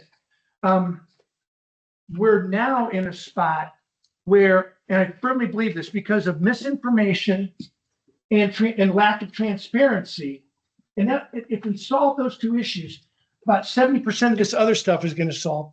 Indiana will be back to where we're celebrating these investments, where these investments are not only celebrated by the developers and hyperscalers and the AI companies, but where Mrs. Storiano or Mrs. Pearman are going to basically understand that there's going to be, we don't do enough of this, where there's going to be a YMCA in their town, or their water is going to be this, or their tax, or they can reduce their property taxes, or whatever increases are going to, and those issues make them be part of the celebrated, not tolerated elements of this. But we've got to combat, being advocatory right now, but we've got to combat the misinformation and the lack of transparency. There was a study that, I'll talk about Matt and Senator Cook and Representative Sullivan. For about 4 years, of the 20 places in the United States for data center development, we were on that list for the first time. And I could circulate this if you like. Indiana is not on that list, but Ohio and Illinois. Now, some people are seemingly okay with that. I mean, there's a whole bunch of people that are attending hearings that were worried about their cats or my mortal soul who are okay with that. This task force needs to know that. Needs to know that we're talking about Vienna, Austria is on that list, and someplace in Switzerland is on that list, and Ohio and Illinois are on that list. We're not on that list. Developers can go other places. This stinks. And the reason it stinks is because, I think there's a bunch of lobbyists in there, but their clients are saying, why are we going to Indiana when we're going to get kicked in the teeth? Why are we going to spend $2.5 million doing a development and having the mayor say, yes, we're in, we want to do it, and then have the local officials be saying, I can't do this, or else I can't go to the grocery store. So as a task force and combating that and making it such that the mayor of whatever's wife can go get her hair done, and which is legitimately going on right now, that's part of it. So, okay. I'm going to move to what I think are some solutions. If anybody. So the first solution is, I don't know how to combat the transparency issue, but you've got local officials signing NDAs and then feeling bound to those NDAs, and then county commissioners or mayors or whatever saying, I can't tell you who you're dealing with because I've signed an NDA. I don't know how we combat that. To me, the NDA should be Navy public enemy number one. Here's the difference. So on January 31st, 2025, Indianapolis Business Journal. January 1st this year, Indiana has the juice to fuel surge in data centers. That's the headline for this on this day. Okay. Fast forward to 2 weeks ago, Indianapolis Business Journal. The headline is NDAs are public enemy number one, and we can't do them anymore. But in any event, they're talking about NDAs and how NDAs are killing us. I believe we can all be critical of the news, whatever, be negative on the IBJ if you want and all that sort of stuff, but they didn't intentionally get this wrong. They didn't intentionally overstate the importance of NDAs. The NDAs, I believe, that local officials are being signed have got to be addressed in some sort of way. I don't have an answer for how, but they've got to be addressed in some sort of way.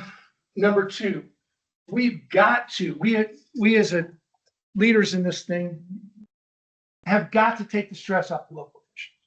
Local officials are making $7 billion decisions. They're not equipped for it. And all the local officials who are watching this, I'm sorry if you're offended at that. But the vast majority of them they didn't sign up to be a county commissioner or a county councilman to make a $7 billion decision that's going to be life or death about whole groups of their constituency. So figuring out a way to make it such that that group has got some sort of protection. There's some sort of way to help them with their misinformation. There's some sort of a way to help them with their transparency issues. I think would be an important suggestion. Third thing is, we've got to find a way, in my opinion, I'm a developer and a lawyer and all these horrible things, but to make it such that these, although I did like your comment about, I'm gonna use that saying, the comment of, I tend to be a gas, not a liquid, in terms of filling up the room with my voice. Yeah, that's a great saying. We've got to figure out a way to make those, make public officials insulated from the misinformation and from the lack of transparency.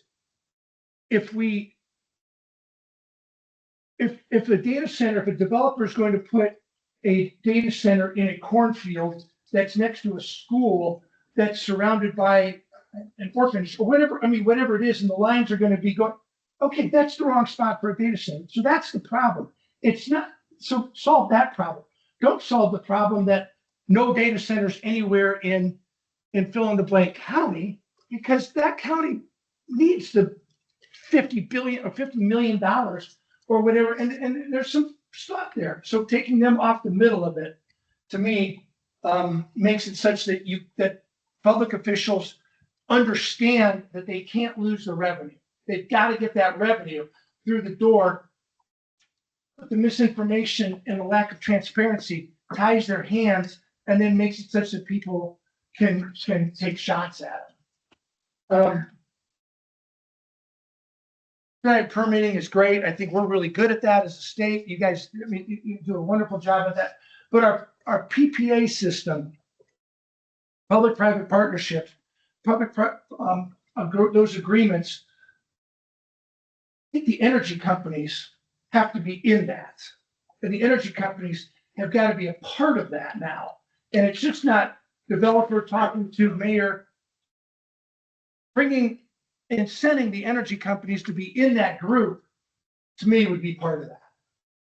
So in terms of SMRs, okay, so the governor in a conversation with the secretary in our conversations has said there's three things that they care about that we think we're trying to drive for. Number one is we've got to protect ratepayers. And so, Luke, when you showed up there how you're separated out large users from ratepayers, that was a great slide. I mean, that to me, because that's consistent with what the governor's trying to do, which is to protect ratepayers right off the bat, minute one, day one. Second part is to create grid reliability.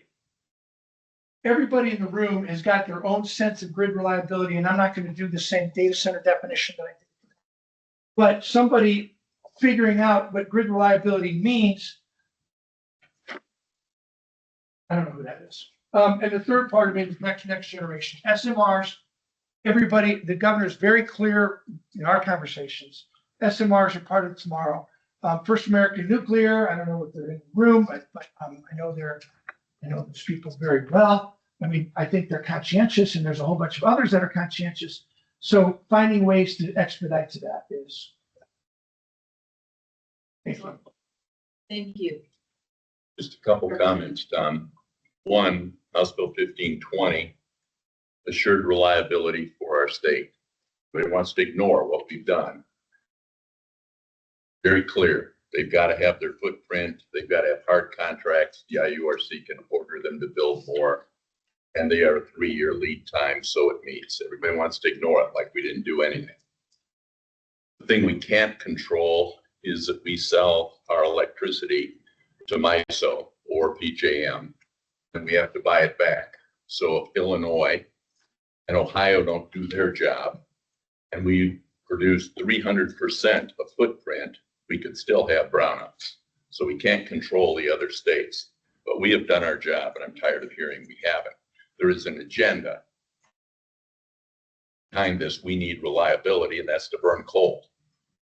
I believe in the free market, which seems to be out of fashion right now.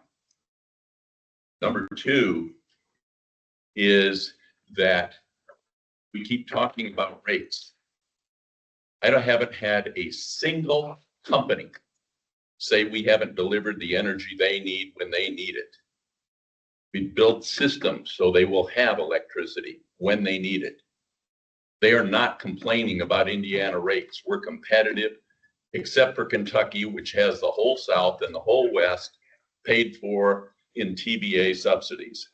So we're competitive with rates. Some of us who have worked at this for a long time are getting tired of hearing it. Can I support what you're saying? Please do. Okay, first thing is rates. I mean, I'm in the data center world. This is what I do. We're in a spot today where major users, if you guys are gonna object to me, that's fine, but major users are not objecting to the elevation in rates. The large users are not objecting to the elevation of rates that we're having to pass on.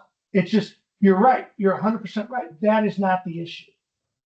Rates for large users, they're not thrilled with paying, whatever, 10 cents or whatever it is they're paying, but they're accepting it because they want to be here. They want to be part of it. So 100%, you guys were spot on in that legislation.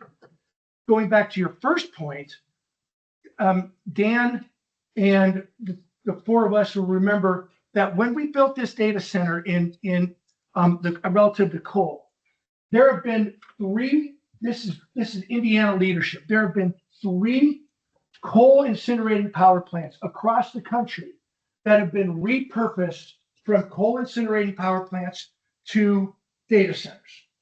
3 of them. One of them is someplace in Alabama. One of them is Google in Pennsylvania, and then Hammond. And when we started this, that coal incinerating power plant was, you used the term environmental justice a minute ago. That coal plant, incinerating power plant, was the #1 polluter in the United States. At one point, the State Line Generating Plant was the #1 polluter, and we took it, was already shuttered, but we took it, Dan was instrumental in this. We took it from being the big polluter from old cloud to new cloud. And there's only been 3, all this stuff about we're going to shut down coal and all that sort of stuff. There's only been 3 coal incinerating power plants that have been repurposed, and we did one of them. That's a big feather for us. Any other questions before I? I got a couple quick Yes, comments. go ahead, Dan. Water cost to be de minimis, I'd say for the most part, that's true, as long as water is readily available. Yeah. What we can't have to do is negotiate data centers in an area where we don't have water. Well, I would say this, and I think some of it came out at the nuclear hearing. First of all, the whole efficiency of these plants is changing Oh, yeah. regularly in Monaco. Yeah. Number 2, several of them, in fact, Tom, you can correct me, but a lot of them recycle the water they use. that's where I was They have going. about 3% loss to Yeah. evaporation, but they gotta make- recycle it. So it's not like they're using millions of gallons. Yeah. This is part of the misinformation hyperbole. Just gotta make sure there's access to the gallons they need. Yeah. The recycling is, that's exactly what we found out about when we started looking at the one in Boone County, how much was gonna get recycled. I think the other concern. Can I stay with your water for 1 second? Sure, absolutely. So you can stand in front of a group of people and say, all of our water is going to be stolen. Here's a report right here that says that there's going to And be, they're done that. and it doesn't matter. I understand. Just let you know on that front. And then on the property tax, personal property tax, I agree with both you and Representative Solomon. There's a lot of money to be made there, but this is where I think the locals got to be careful as they're negotiating, not citing massive property tax or personal property tax abatements. Because then you end up in a facility with no tax dollars and 200 employees. And to build on your issue with the locals, and part of this, there's just so much we can do. We tried to take out of the hands of the locals citing of renewables, and they fought us, and that's where it is. But we said, let us take responsibility, and we'll set the standards, and they didn't want that. They wanted complete control. But I'm really familiar with the Hobart situation. As you know, I have folks that have testified there. And what we've allowed at the local level, I won't allow in my committee. When you come in, I want to hear from you. I really do. You drove this, I want to hear you. Yeah. But we don't have any booing. We don't have any clapping. We don't have any signs. And I warned them once, if I have it, I will clear the room and you'll come in one at a time. Now we have locals that allow these people, you can't get to the facts because they shout. Friends of mine that were at the Hobart meetings who were pretty tough people said they were frightened because they screamed. One said to me this morning, I never knew people could be that rude. It was awful. And so they came in and they said, well, we have a poll with 2,000 people that have signed it. They don't want data centers. Look at who signed it. Sacramento, California. Same clown group wanted me to instantly resign from the legislature. We took a look at. These go out nationally on the web, and people, locals they don't know how this stuff works. And so what we've got to do is somebody goes after elected official's wife at the beauty parlor, put them in jail. Because we are quickly devolving into mob rule. How did pushing $80 billion worth of how did this become so polarized? How There are did it get to the folks point? with the dark internet who feed things and then they grow. I watched it with windmills, which I could care less. I prefer rodents on a treadmill because then we can use the fertilizer to grow more feed for them. But we let things grow like windmills cause children to be mean. Now, mine were born that way. Never saw a windmill in their lives, but we let it grow. And the various people, many of them in this room, they've heard me lecture them. We have not responded. It's like sending me into war with a fully armed gunship and saying, don't shoot at them because they might shoot back. And we've got to move away from that because we've gone from a #1 competitive state in business to falling off the lists. Misinformation, NDAs, and go where celebrated, not where tolerated. So if I could make a comment also, I think this is a really unique moment in time. And what I see is the biggest benefit from the data centers and the federal government also is right now we have private-public partnership opportunity that can help pay for the generation that we need when we know demand is going to spike. It's really hard to forecast demand. Just this morning, Chairman Houston was talking about it with DOE and the Office of Energy that does the forecasting for the whole federal government. And he was saying that the way we're doing it now, where it's project by project, building out the additional generation is the right thing to do. And it kind of builds a suit as they come. And so having the opportunity to have somebody else pay for at least 80%, as our law says that they have to do, why would we not have them build that? Because we need that generation in the state. And having a third party pay for it rather than having our ratepayers pay for it is just a great opportunity right now. If it's going to be a gas plant, if it's going to be an SMR, if it's going to be renewables, whatever it is, to have someone else pay for it rather than our ratepayers, and then have all those other benefits on top of it, being the tax base to the communities when they aren't getting the same as what they used to from local taxes. It's just a great opportunity. And then when you think about electricity and water, we can build to suit for what their needs are. The utilities are prepared to serve to do that. And then the water side of things, if you go back and look at Virginia has been ground zero for data centers. And they have a look back and review of what has been kind of the good, the bad, and the ugly in building data centers. And they looked at the water and they showed that 80% of the data centers in their water use is less than a large office park. And in looking at water use for data centers versus irrigation for farmers, it's less than a farmer's use of irrigation. So it's not an inconceivable amount of water that we couldn't deal with. And as the representative was saying, there's lots of designs. There's some air-cooled designs. There's recycled water designs. And so, it's not a do or die situation, and it's really gotten inflated and out of control. And it's not something that needs to be pushed on a community by any means. but it shouldn't be demonized this way when it can be a great benefit to the state. So I just want to go on record and saying, you know, from this committee's perspective, I want to be able to say, I think it's a great opportunity for us to look at as a state. My question for us that we should be thinking about and we can tackle in coming meetings is, how do we not become Northern Virginia in siting?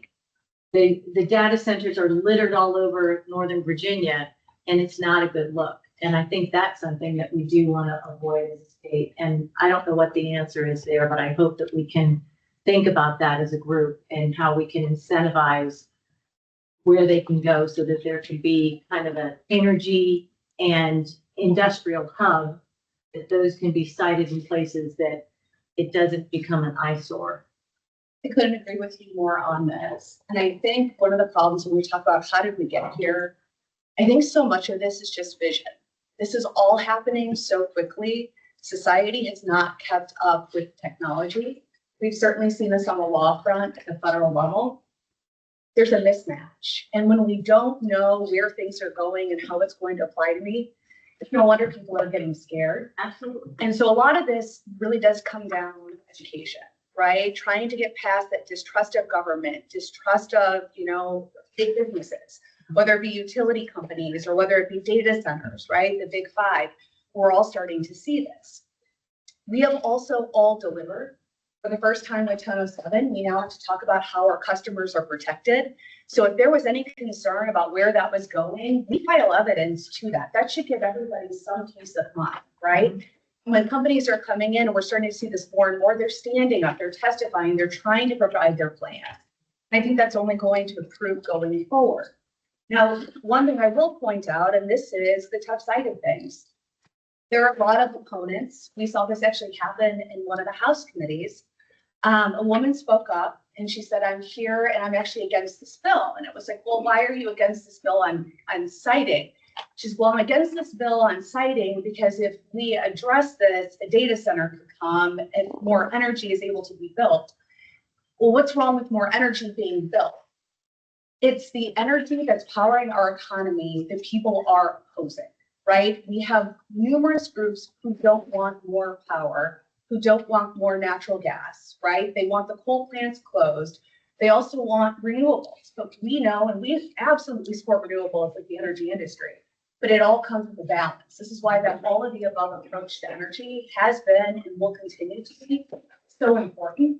But we have to get over that fear and know that as we're making these investments, as we're doing it responsibly, and as the appropriate checks and balances are in play, Indiana can benefit by doing this, and that's our smaller communities, certainly our larger communities, and all of us here for many years to come. So just a few additional thoughts on why I think we're in the mess we're in, and certainly need to do some things to course correct. Well said. Thank you. I think one thing, I can only speak for one utility. I think there's a second one. They have now run the numbers, and because they have large users, more people paying for more electricity, 40% of their fixed costs are being paid now by those large users, and they will probably file for a rate decrease. Yeah. More people that are paying the bill for the more electricity bought reduces the rate.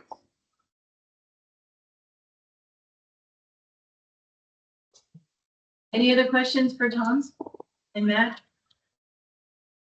Thank you. Thank you, Tom. Well done. I appreciate it. I'm going to use this opportunity to scoot out. Unfortunately, I have to be somewhere else in a little while, and apologies for that. But John Ford's going to take over for me, and thank you, everybody. And up next. Sam. Sure. So I don't have a presentation. I'm used to preparing for legislative committees, where normally if I show up with a presentation, one of these two here might kick me out of their committee. So I'm just reading from the script here that I prepared. So good afternoon, members of the task force. My name is Sam Sharon. I serve as Vice President of Governmental Affairs at the IMA.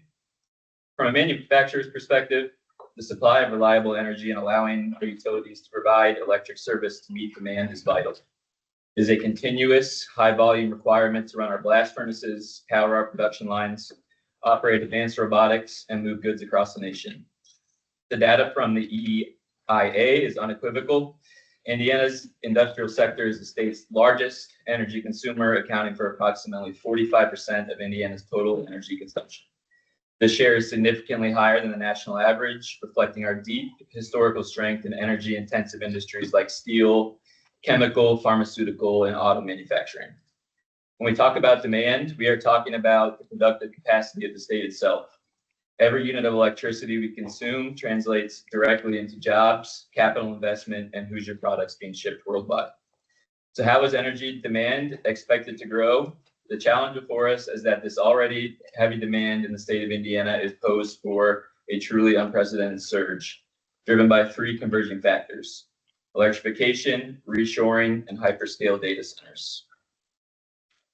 The IURC and various IRP plans have acknowledged a staggering rate of projected load growth. Utility forecasts for 2035 aggregate demand have reportedly increased by more than 20% in a short span between late 2020 and mid-2025. This rapid reforecasting is essential because it shows that the landscape is changing daily. Nationally, the EIA's short-term energy outlook corroborates this trend, forecasting that U.S. electricity sales to end-use customers will increase by 2.4% in 2025 and 2.6% in 2026, primarily driven by energy-intensive data centers supporting AI and other applications. These centers, along with our industrial electrification efforts, require massive, uninterrupted blocks of power. These data operations and their applications are critical supports for today's manufacturers and the manufacturers of the future. So what challenges and uncertainty are manufacturers seeing? Surging demand brings two core linked challenges: affordability and uncertainty of supply. Our members need 24/7 high quality, cost competitive power. We are seeing rising utility rates, partly due to costs associated with retiring legacy generation and upgrading aging infrastructure. Furthermore, the national grid system is showing strain. Nationally, the sheer volume of projects waiting to connect to the grid represents a massive backlog, highlighting congestion and capacity issues that already threaten reliable delivery. Grid modernization is crucial to unlock existing capacity and manage this load. The future capacity deficit, in terms of the uncertainty of future energy supply, is definitely top of mind for manufacturing companies. Eli Lilly's CEO, Dave Ricks, recently stated that the number one obstacle to the operation of a supercomputer intended to boost manufacturing production at Lilly's Leap District in Lebanon is reliable electricity. Right or wrong, if nothing else, this demonstrates that manufacturing executives are keeping a close eye on this issue. According to a recent MISO analysis, which I think we've already heard today, Indiana faces a potential capacity deficit of 2.7 gigawatts by the end of summer of 2025, though the range of that projection does extend upward to a potential surplus of 1.1 gigawatts. This supply gap or potential supply gap is due in part to the transition to natural gas. Utilities have demonstrated there are real cost savings attributable to natural gas, and the IMA has always supported an all of the above approach to generation, as we believe retirements of legacy coal plants must be considered carefully. In our view, House Enrolled Act 1007 from the 2025 legislative session did a good job of striking that balance. Bringing new dispatchable 24/7 resources online quickly and at scale is critical. The next section of my speech is what economic growth opportunities are manufacturers pursuing. Despite this potential uncertainty, Indiana manufacturers are optimistic and are actively pursuing new economic growth opportunities. The manufacturing tech revolution shows that manufacturers are investing in advanced technologies like automation, high-speed computation, and AI at an increased rate to improve productivity. While these investments are energy intensive, they are key to high-wage job growth and making Indiana globally competitive. The recent legislation passed in Washington, D.C. is creating a new landscape in the manufacturing industry. In particular, the tax incentives in that legislation are designed to spur massive domestic investment in OEM manufacturing and nearshore supply chains.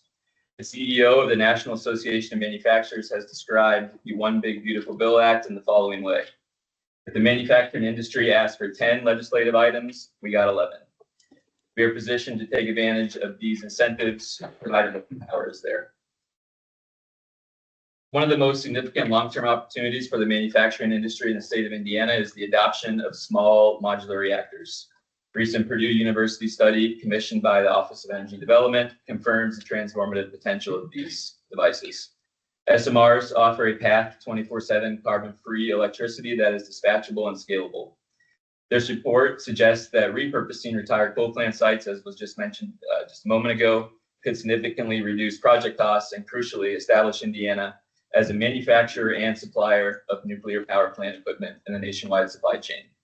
This has the potential to be the ultimate win-win, securing stable and reliable power while simultaneously creating an entirely new high-tech industrial vertical for the state. So in conclusion, our manufacturers are ready to invest, hire, and build, but only if we can guarantee access to reliable, affordable power. We should prioritize dispatchable capacity, streamline permitting, and ensure cost competitiveness. Thank you again for the opportunity to testify. I'd be happy to answer any questions from the task force. Any questions for Sam? I would just point out, Sam, summer of 2025 has passed and we didn't have an energy crisis. And we had one utility, I can tell you each of them, demand went up July over June, 85%. And we didn't miss a beat. Sam, one other thing, and this is just a point that we struggle with on our end. I think that the two terms, liability and affordability, are often conflated. And people think that they're synonymous with one another. They're not. They are two very important yet separate pillars, quite frankly, of the five. And so we need to understand that reliability comes at a cost. And that's a cost we should be willing to pay, right? We absolutely want to keep our businesses running, homes heated 24/7, 365. But we can't say as reliable as you can possibly be while also cutting down to the bone and keeping things affordable. That something's going to break at some point, right? Like I said, this comes at a cost. And we also saw with the Lawrence Berkeley study that some of that affordability that we have seen and the cost drivers down have been related to utility scale investments in wind and solar. And so we certainly appreciate that as the business community, but that's one thing that I just wanted to point out for the group's awareness. We really do struggle with that as companies. We have to balance all of those and more. Sam, so I just want to take a second. So I agree with you that the liability and affordability are often spoken of in a way that is incompatible. Mm-hmm. I think unfortunately we also speak about resource adequacy and reliability as though those two terms are interchangeable, and they are absolutely not. Resource adequacy is the number of megawatts that we can produce, the generation, having it available. Reliability is the actual availability of it. And I think that, to a point, we've heard already today that policies drive costs, which drive rates. There are a number of policies that we have pursued in the state, including incentivizing investment for reliability. And that has driven costs. It's unquestionable when we look at rate cases that are coming before the commission now, with billions of dollars of increases in rate base tied to investments which have been pre-approved under existing legislation. And point to your last point is that there comes a point where affordability, or we have to question whether or not increment liability, the next increment of anything you're going to incur is drives those costs and therefore the rates and prices too high. And I think part of the story that we have heard is that there have been a number of policies that have done so. And I think we need to be careful about how we react to policy decisions, including but not limited to saying that we should be looking to a fixed number for direct assignment cost allocation, as opposed to letting that be shaken out through the process that we did a very good job of explaining in layman's terms. And thankfully giving us all the crib notes from on right. So I think we could have that debate. We've had this debate repeatedly over the years. But I think we just need to be cognizant that, to your point, Danielle, everything is not. And actually, I think to Chairman Soliday and Chairman Cook's point, the 5 levers, however, pillars, press on one, it has an impact on the others. Press on 4, it has an impact on one. And we need to be conscious of how we go about meeting all of the things that we want in order to achieve what we ultimately want, which is safe, reliable, economically produced energy, which is affordable for the customers and available. I think the bill Senator Cook, Senator Hirschman, spent a lot of time on, which people like to poke at all the time, is called TDSIC, transmission distribution. And it has been particularly because it's 7-year plans, and there were a number of folks who collected this year because they can recover 80%. And so to say it's the last 1% is totally inaccurate. I would be happy to take any one of you with a screwdriver up to some telephone poles and just jam it into the rotted poles that we have been trying to replace over the last 7 years. Our infrastructure, some of it is approaching 100 years old, much like our roads were, and our parents and our grandparents paid for it, and now it's our turn. And so when we did TDSIC, and I think Senator Cook can speak for himself, we saw it as an investment in the infrastructure for our grandchildren. So back from my industry, there are 2 ways you can do things depending on how critical the item is. One is fly to failure. You can let the bathroom flush motors go until they break because you've got 8 or 10 of them. But there are other things that you fix before they break. And so I know of at least one utility that will argue, and probably all of them will, that one of the 5 pillars is resilience, ability to recover from off-nominal events. And they will argue that since the DSIC and the work that they have done with that, their recovery time has improved by 40%. So, and I will remind that when we were number 4, cheapest electricity, there were entities, because Senator Cook and I were on the committee at that time, whining that our electricity was way too expensive. So I would just say that before we are not even close in rebuilding our infrastructure to being the last 1%. So we can either invest in the future in our infrastructure, we can fly to failure. I will disagree. I don't believe I ever said that we are at the last 1%. And I don't believe you heard me advocate for fly to failure, Mr. Chairman.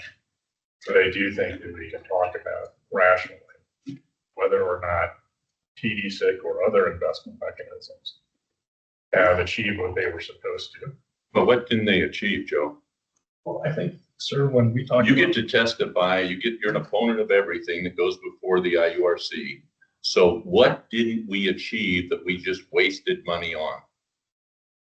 I haven't said that we didn't achieve anything. I think there has been significant investment in rate base. I think there has been very significant investment in the transmission and distribution systems throughout Indiana.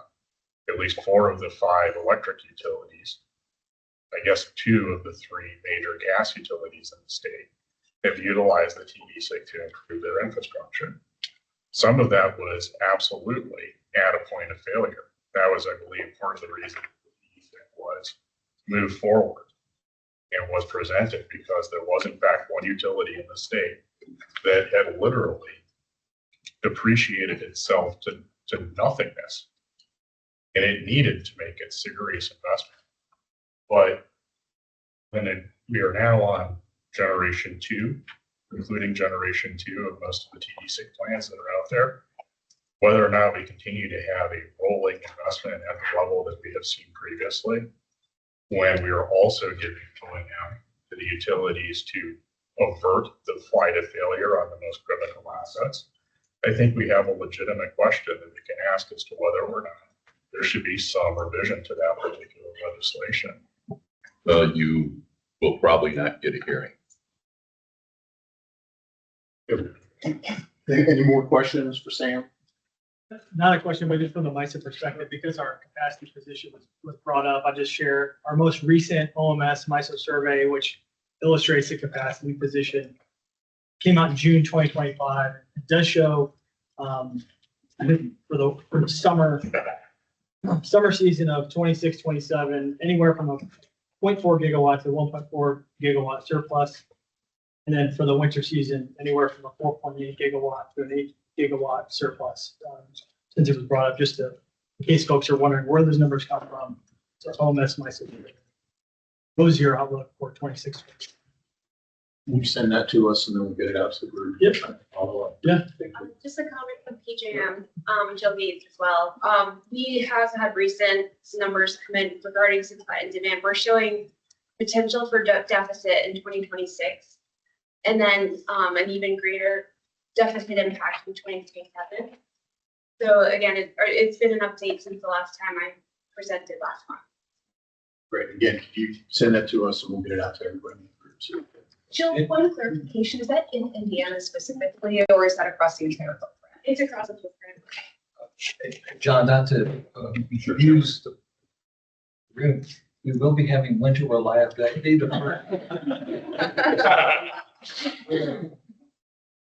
regional transmission organizations and the utilities will be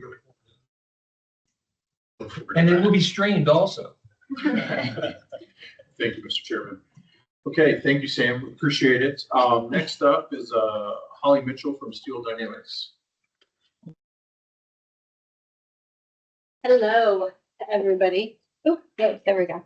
I'm Holly Mitchell. I'm the manager of Clean Energy Procurement and Carbon Accounting at Steel Dynamics. I think I hold the record for the longest title for anybody who want to write it down. Been at Steel Dynamics a little over 9 years. I'm actually a CPA by background, so your revenue talk was like music to my soul. I just started diving into the energy world about 3 years ago.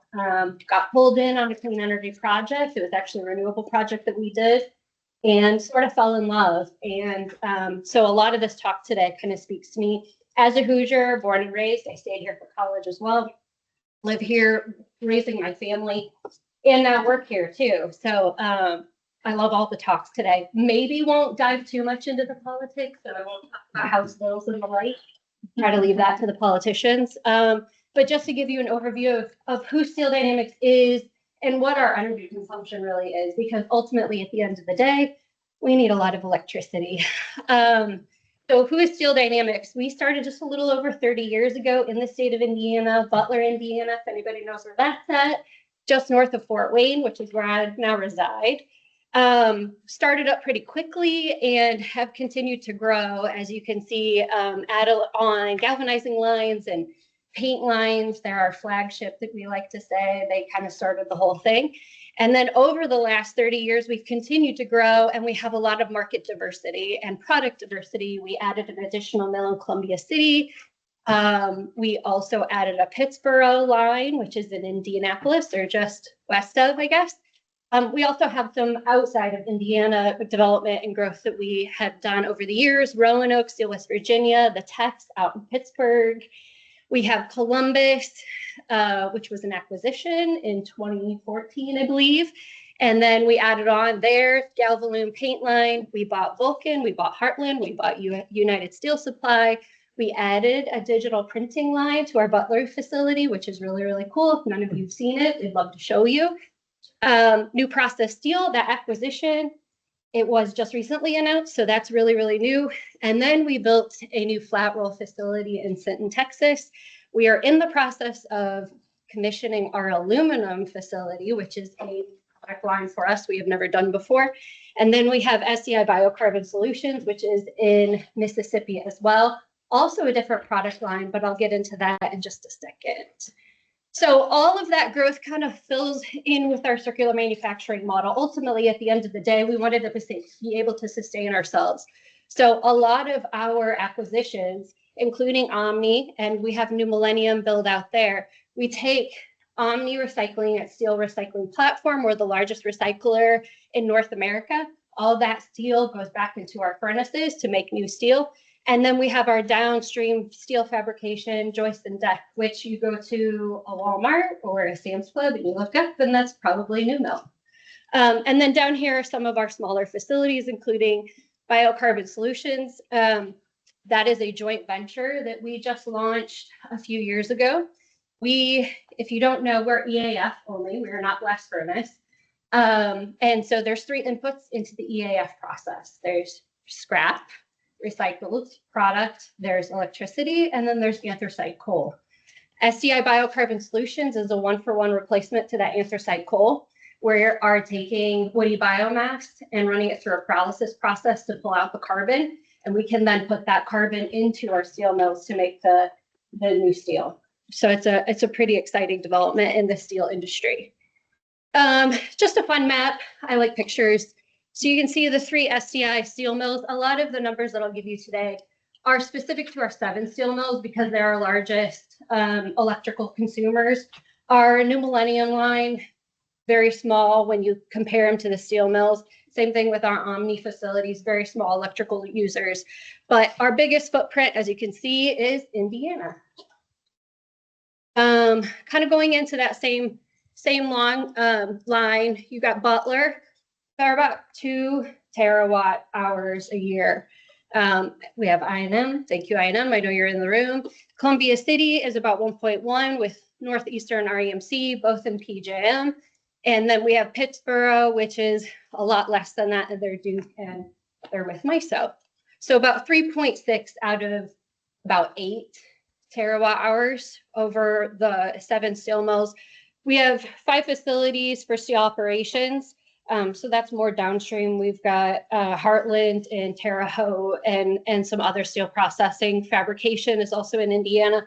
11 metals recycling facilities in the state of Indiana with about 4,600 employees just in the state of Indiana. We're about 14,000 worldwide. Most of our operations are North America, but we do have some in Mexico as well. I won't beat this up because it's been the topic of the day, but obviously the generation isn't meeting demand is ultimately what it comes down to. As you can see over the last 20 years, demand ran relatively flat, but we've lost generation over that period of time. The one thing I did want to point out is SDI Indiana's electrical consumption is about 4% of total generation in the state of Indiana, which is a pretty big number. Okay, so my job, and this is why I'm here, is to talk to you guys about what we've been doing, what we're looking at doing, what we're attempting to do. As you can see here, there's a whole number of energy options, and we are actively looking into or have looked into each and every one of these. Don't let the red X's put you off. This is just sort of a matrix that we put together. Which of these is checking all the boxes that we need to check? Obviously, nuclear, which I know we talked about this morning, has all the green boxes, but that's not the only option here that we have. We understand that the investment is large, the time frame is long, and we need demand or we need generation now. And so some of these other options, they may not check all the boxes, but they may help fill in the gap as we're stepping through that process to get us to those long-term deadlines. That's really all I have. Any questions? I ran through that super quick. Yes, sir. Can you give me a single instance when Indiana utilities have not met your electricity needs? Sure. Well, are you talking about weather related? No. I'm talking about, you said we have a severe shortage. And I'm wondering when you said I'm building a new plant, we said we can supply the electricity. Never. No, sir. Hasn't happened. Obviously, we've been able to import electricity into the state of Indiana. But explain why we import electricity into the state of Indiana. This, most everyone in the room can tell I'm getting really weary of this. I know you are. we have the capacity to generate about 28 gigawatts of electricity. We actually use about 20. In the morning, when you turn on your electricity, because it is heavily subsidized, wind, solar electricity from the Dakotas and Iowa is imported because it's the cheapest. Mhm. We have the capacity. Now, if you want to burn coal, your rates are going to go up. Mhm. But it's impossible because the whole MISO system, I know you know more than me because you're smirking. So the system is set up so that we buy the cheapest. We sell in and we buy the cheapest. Right. So the pipe is not big enough for us to buy this. I call it socialized electricity because what we're doing is we're spreading the cost across the whole taxpayer base as opposed to the rate base. Mhm. That's going away. Mhm. So none of us know where that's going to happen in the market. So I don't know of a single, whether it's Eli Lilly or you or Nucor, that when you've said we want to build, a utility has said we won't have the electricity for you. Now, Nope. the fact that we import electricity, because this is a myth propagated by another group, we have the electricity. But the system is such that we will use the cheapest. Therefore, states like Iowa, who got in early, didn't have a lot of opposition, have heavily socialized electricity. It gets on the grid first. So therefore, some of our electricity doesn't dispatch. So claiming that we don't have it and we have a critical need seems to be disingenuous. I think that our intention is that we keep it that way. And our intention is, and we plan for it with legislation. Yep. And so again, that's where some of us are becoming very, very frustrated because a lot of work has gone into it over the last 5 or 6 years. And then this constant hyperbole that comes out of national issues and so forth. What's the solution you want? Because I don't know what problem we're solving. I had Senator Cook and I had the pleasure of being told that we think tactically and not strategically.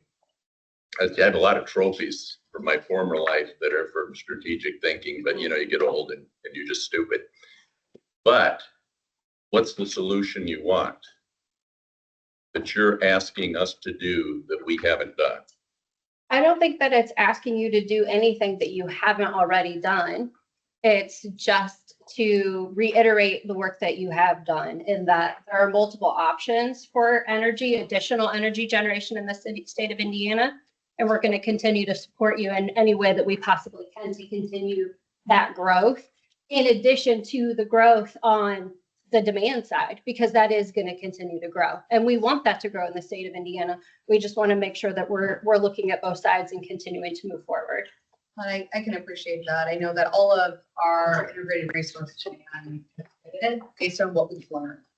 And so we operate in a very dynamic environment. Nothing is fixed. And we've had lots of conversations with our RTO partners on the accreditation process and how the different generation types, what their capacity factor is, right? And so we have seen significant drops in some areas where we have made a significant amount of investment. Mm-hmm. And that's not a bad thing. It's just the math has changed. And when math changes, the strategy has to change. And so you're seeing a lot of continued investment on our end in natural gas, certainly the exploration of small modular reactors, nuclear in general. And it's because we have to adapt along with the different market conditions, and certainly we'll continue to do more of that as well. Yeah, and with the potential coal retirement, if that's the direction that we go, that's fine, but we need to ensure that we're also bringing on new generation to make up for that so that we aren't putting ourselves in a worse position in 10 years from now, which I know that has been an ongoing conversation and will be. It's just our position is we're here to support those efforts and how can we help in any way that we possibly can. And it's working with our utilities, it's working with our industrial partners and the areas that we operate in as well. Maybe it's, I know John and I have had discussions on even getting out there with the community and talking to the community about some of these generation options and technologies and just spreading the word that we as SDI, a large footprint in these local areas support this, and here's why. And so it's getting out there and talking to some of those locals too, and trying to help spread the word. Yeah, Paulina, this may be a discussion for another time, but when did SDI start the Texas operations? In 2023. 2023, And is it in ERCOT? it is.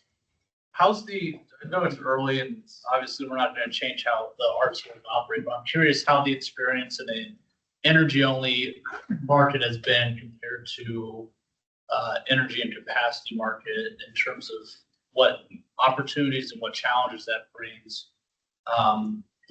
And just curious more on how SDI, this is the second question, but curious how SDI sort of operates, and if you do a lot of virtual power purchase agreements for the clean energy accounting portion of your title, which I did not write down. I know, that's okay. I oftentimes don't even say the whole thing. It's different. The ERCOT landscape is just different than any place else. We like to lovingly call it the Wild Wild West, because you have a pick of who your utility provider is, and you negotiate with utility providers for the best contracts. It's just different. Is it better? I can't say one way or another. It's just different than what we experience in the state of Indiana. So you guys had your energy purchases down there then, or are you more spot price? You know the answer to that? I don't know the the answer to that. Yeah, I don't know the answer to that. Sorry, what was the second question? Just, I was curious about your experience. Oh, PPAs, yes. So I actually did our very first PPA. It's a VPPA, so it's a virtual, which just means, for any of you who don't know, I'm sure you do, but it's a wind farm. It's in West Texas. All of the power generated goes onto the grid to power everybody else. There's no connectivity to our Sinton facility whatsoever. And so with a PPA, you have a contract for differences. So you agree on a power price. And then when the energy is generated and settled on the market, pending where it falls, is when we pay or they pay us. So as an example, these aren't real numbers. We'll say $25 is what we agreed upon per megawatt hour. If it settles below that at $20, when the energy is generated and settles, we make up that $5 difference. If it sells at 30, they pay us the $5. Now it's settled every 15 minutes. So I've got hundreds and hundreds of lines of power generation data every single month. But it's been fantastic for us. I do realize the policy landscape we're sort of in on sustainability goals and the like. But I can tell you from an industrial and a big company with investors all over the world, customers all over the world, we have sustainability goals that we will continue to maintain and adhere to. And so that PPA has allowed us to achieve some of those goals. So it's been a huge win for us. We're continuing to move forward. Unfortunately, some of the other PPAs that we would love to do in PJM and a little bit in MISO are just so darn expensive that it doesn't make sense right now. So we're continuing to watch, and from a renewable perspective, we would love to look at something similar on a nuclear front as well. But we have to get, I think, a little further down the road on actual siting and pass some of those hurdles first. Any projects that you've explored in India specifically and experience of those? Yeah, they're a little different. Because most of them are through the utility as opposed to the developer. That's the difference with ERCOT is you can partner directly with the developer and they sort of handled everything. Whereas on the flip side in Indiana, it's specific through the utility. So it just makes things a little different. Yeah, not bad, not good, just different. Yeah. Thanks for the presentation. Your slide about generation criteria, where you mentioned. This one? Nope. This one. Yeah, carbon intensity for renewable sources, and I guess maybe practically as you all implement those goals, geothermal not having a check. I'm just kind of curious about how that goes in. Is there enough sensitivity on relatively, big delta from others versus geothermal versus hydro? If you're making decisions at that level, or if that's more high level. Some of these are very area specific. So like the geothermal, I mean, that's very area specific to where we would be looking at some of those areas. So we would look probably closer out, further out west for some of those things. But yeah, no, I don't. Just a little array of all of our options that we've looked at. Just out of curiosity, do you have operations in Europe or California? I guess that No. probably simplifies things. Ask about the changes in system, mandatory sustainability reporting. Now, we do have mandatory reporting in California, even though we don't have a facility there. So we can talk about that offline. Well, you have that up, the natural gas and carbon capture and storage. Can you talk a little bit about that? Yeah, so we, the carbon capture piece of it's a little bit more difficult. We would really like to see a carbon capture operating before we really dove into that sort of arena. We haven't yet. But the natural gas, the way we've sort of been thinking about it is you kind of look at it as a phased approach for new energy generation, right? You've got the immediate items that are fairly quick to put online. So you've got your renewables. They're part of the conversation, right? And then you would move into the natural gas arena. Takes a little bit longer, but still cleaner, probably not the cleanest, but would still achieve new generation. And then nuclear probably as a longer term. So sort of looked at the natural gas as sort of a phase 2, if you will.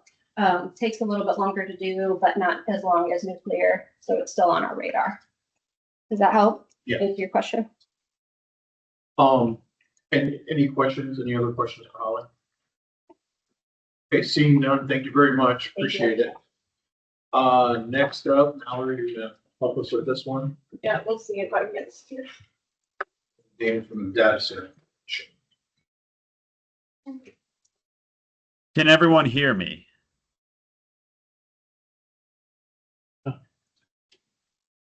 Can folks in the room hear me? Okay, Dan, will I let you share your screen?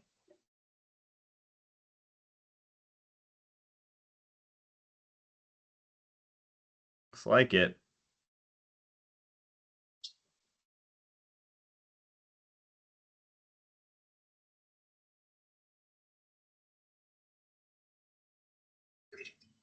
Can you see? Can you hear me?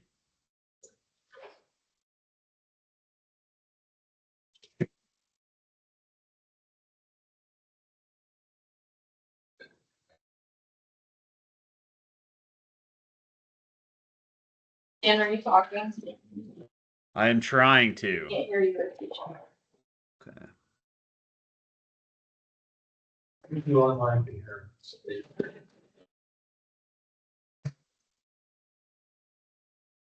I'm online.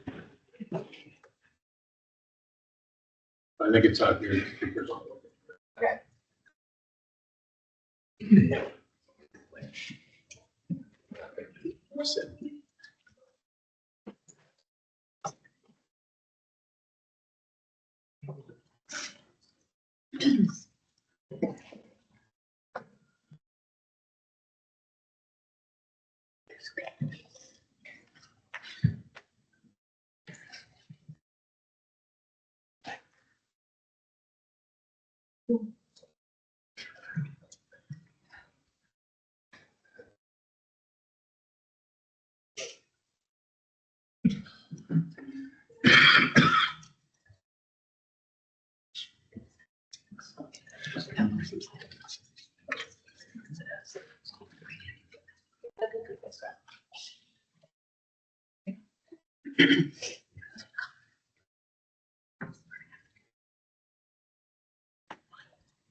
Can you hear me in the room?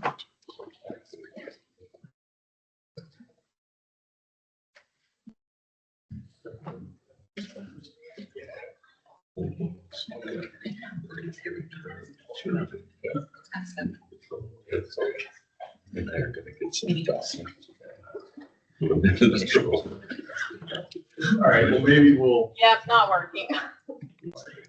All right, so we're coming up to the end of our time. I want to open the floor up to any discussions or anything maybe people would like to see for the next upcoming meetings. A general discussion. Next time we'll try for ways and means. Maybe we'll have less. Eric and I will help you. We could go to the Senate side. Maybe that's And it's being known as. We tried to get the Senate chamber and there was some Yeah, they told us. technology issues. They don't agree it was actually sanctioned, legislative event. Well, and they have a supply of Jello for. Okay, well, any other discussion?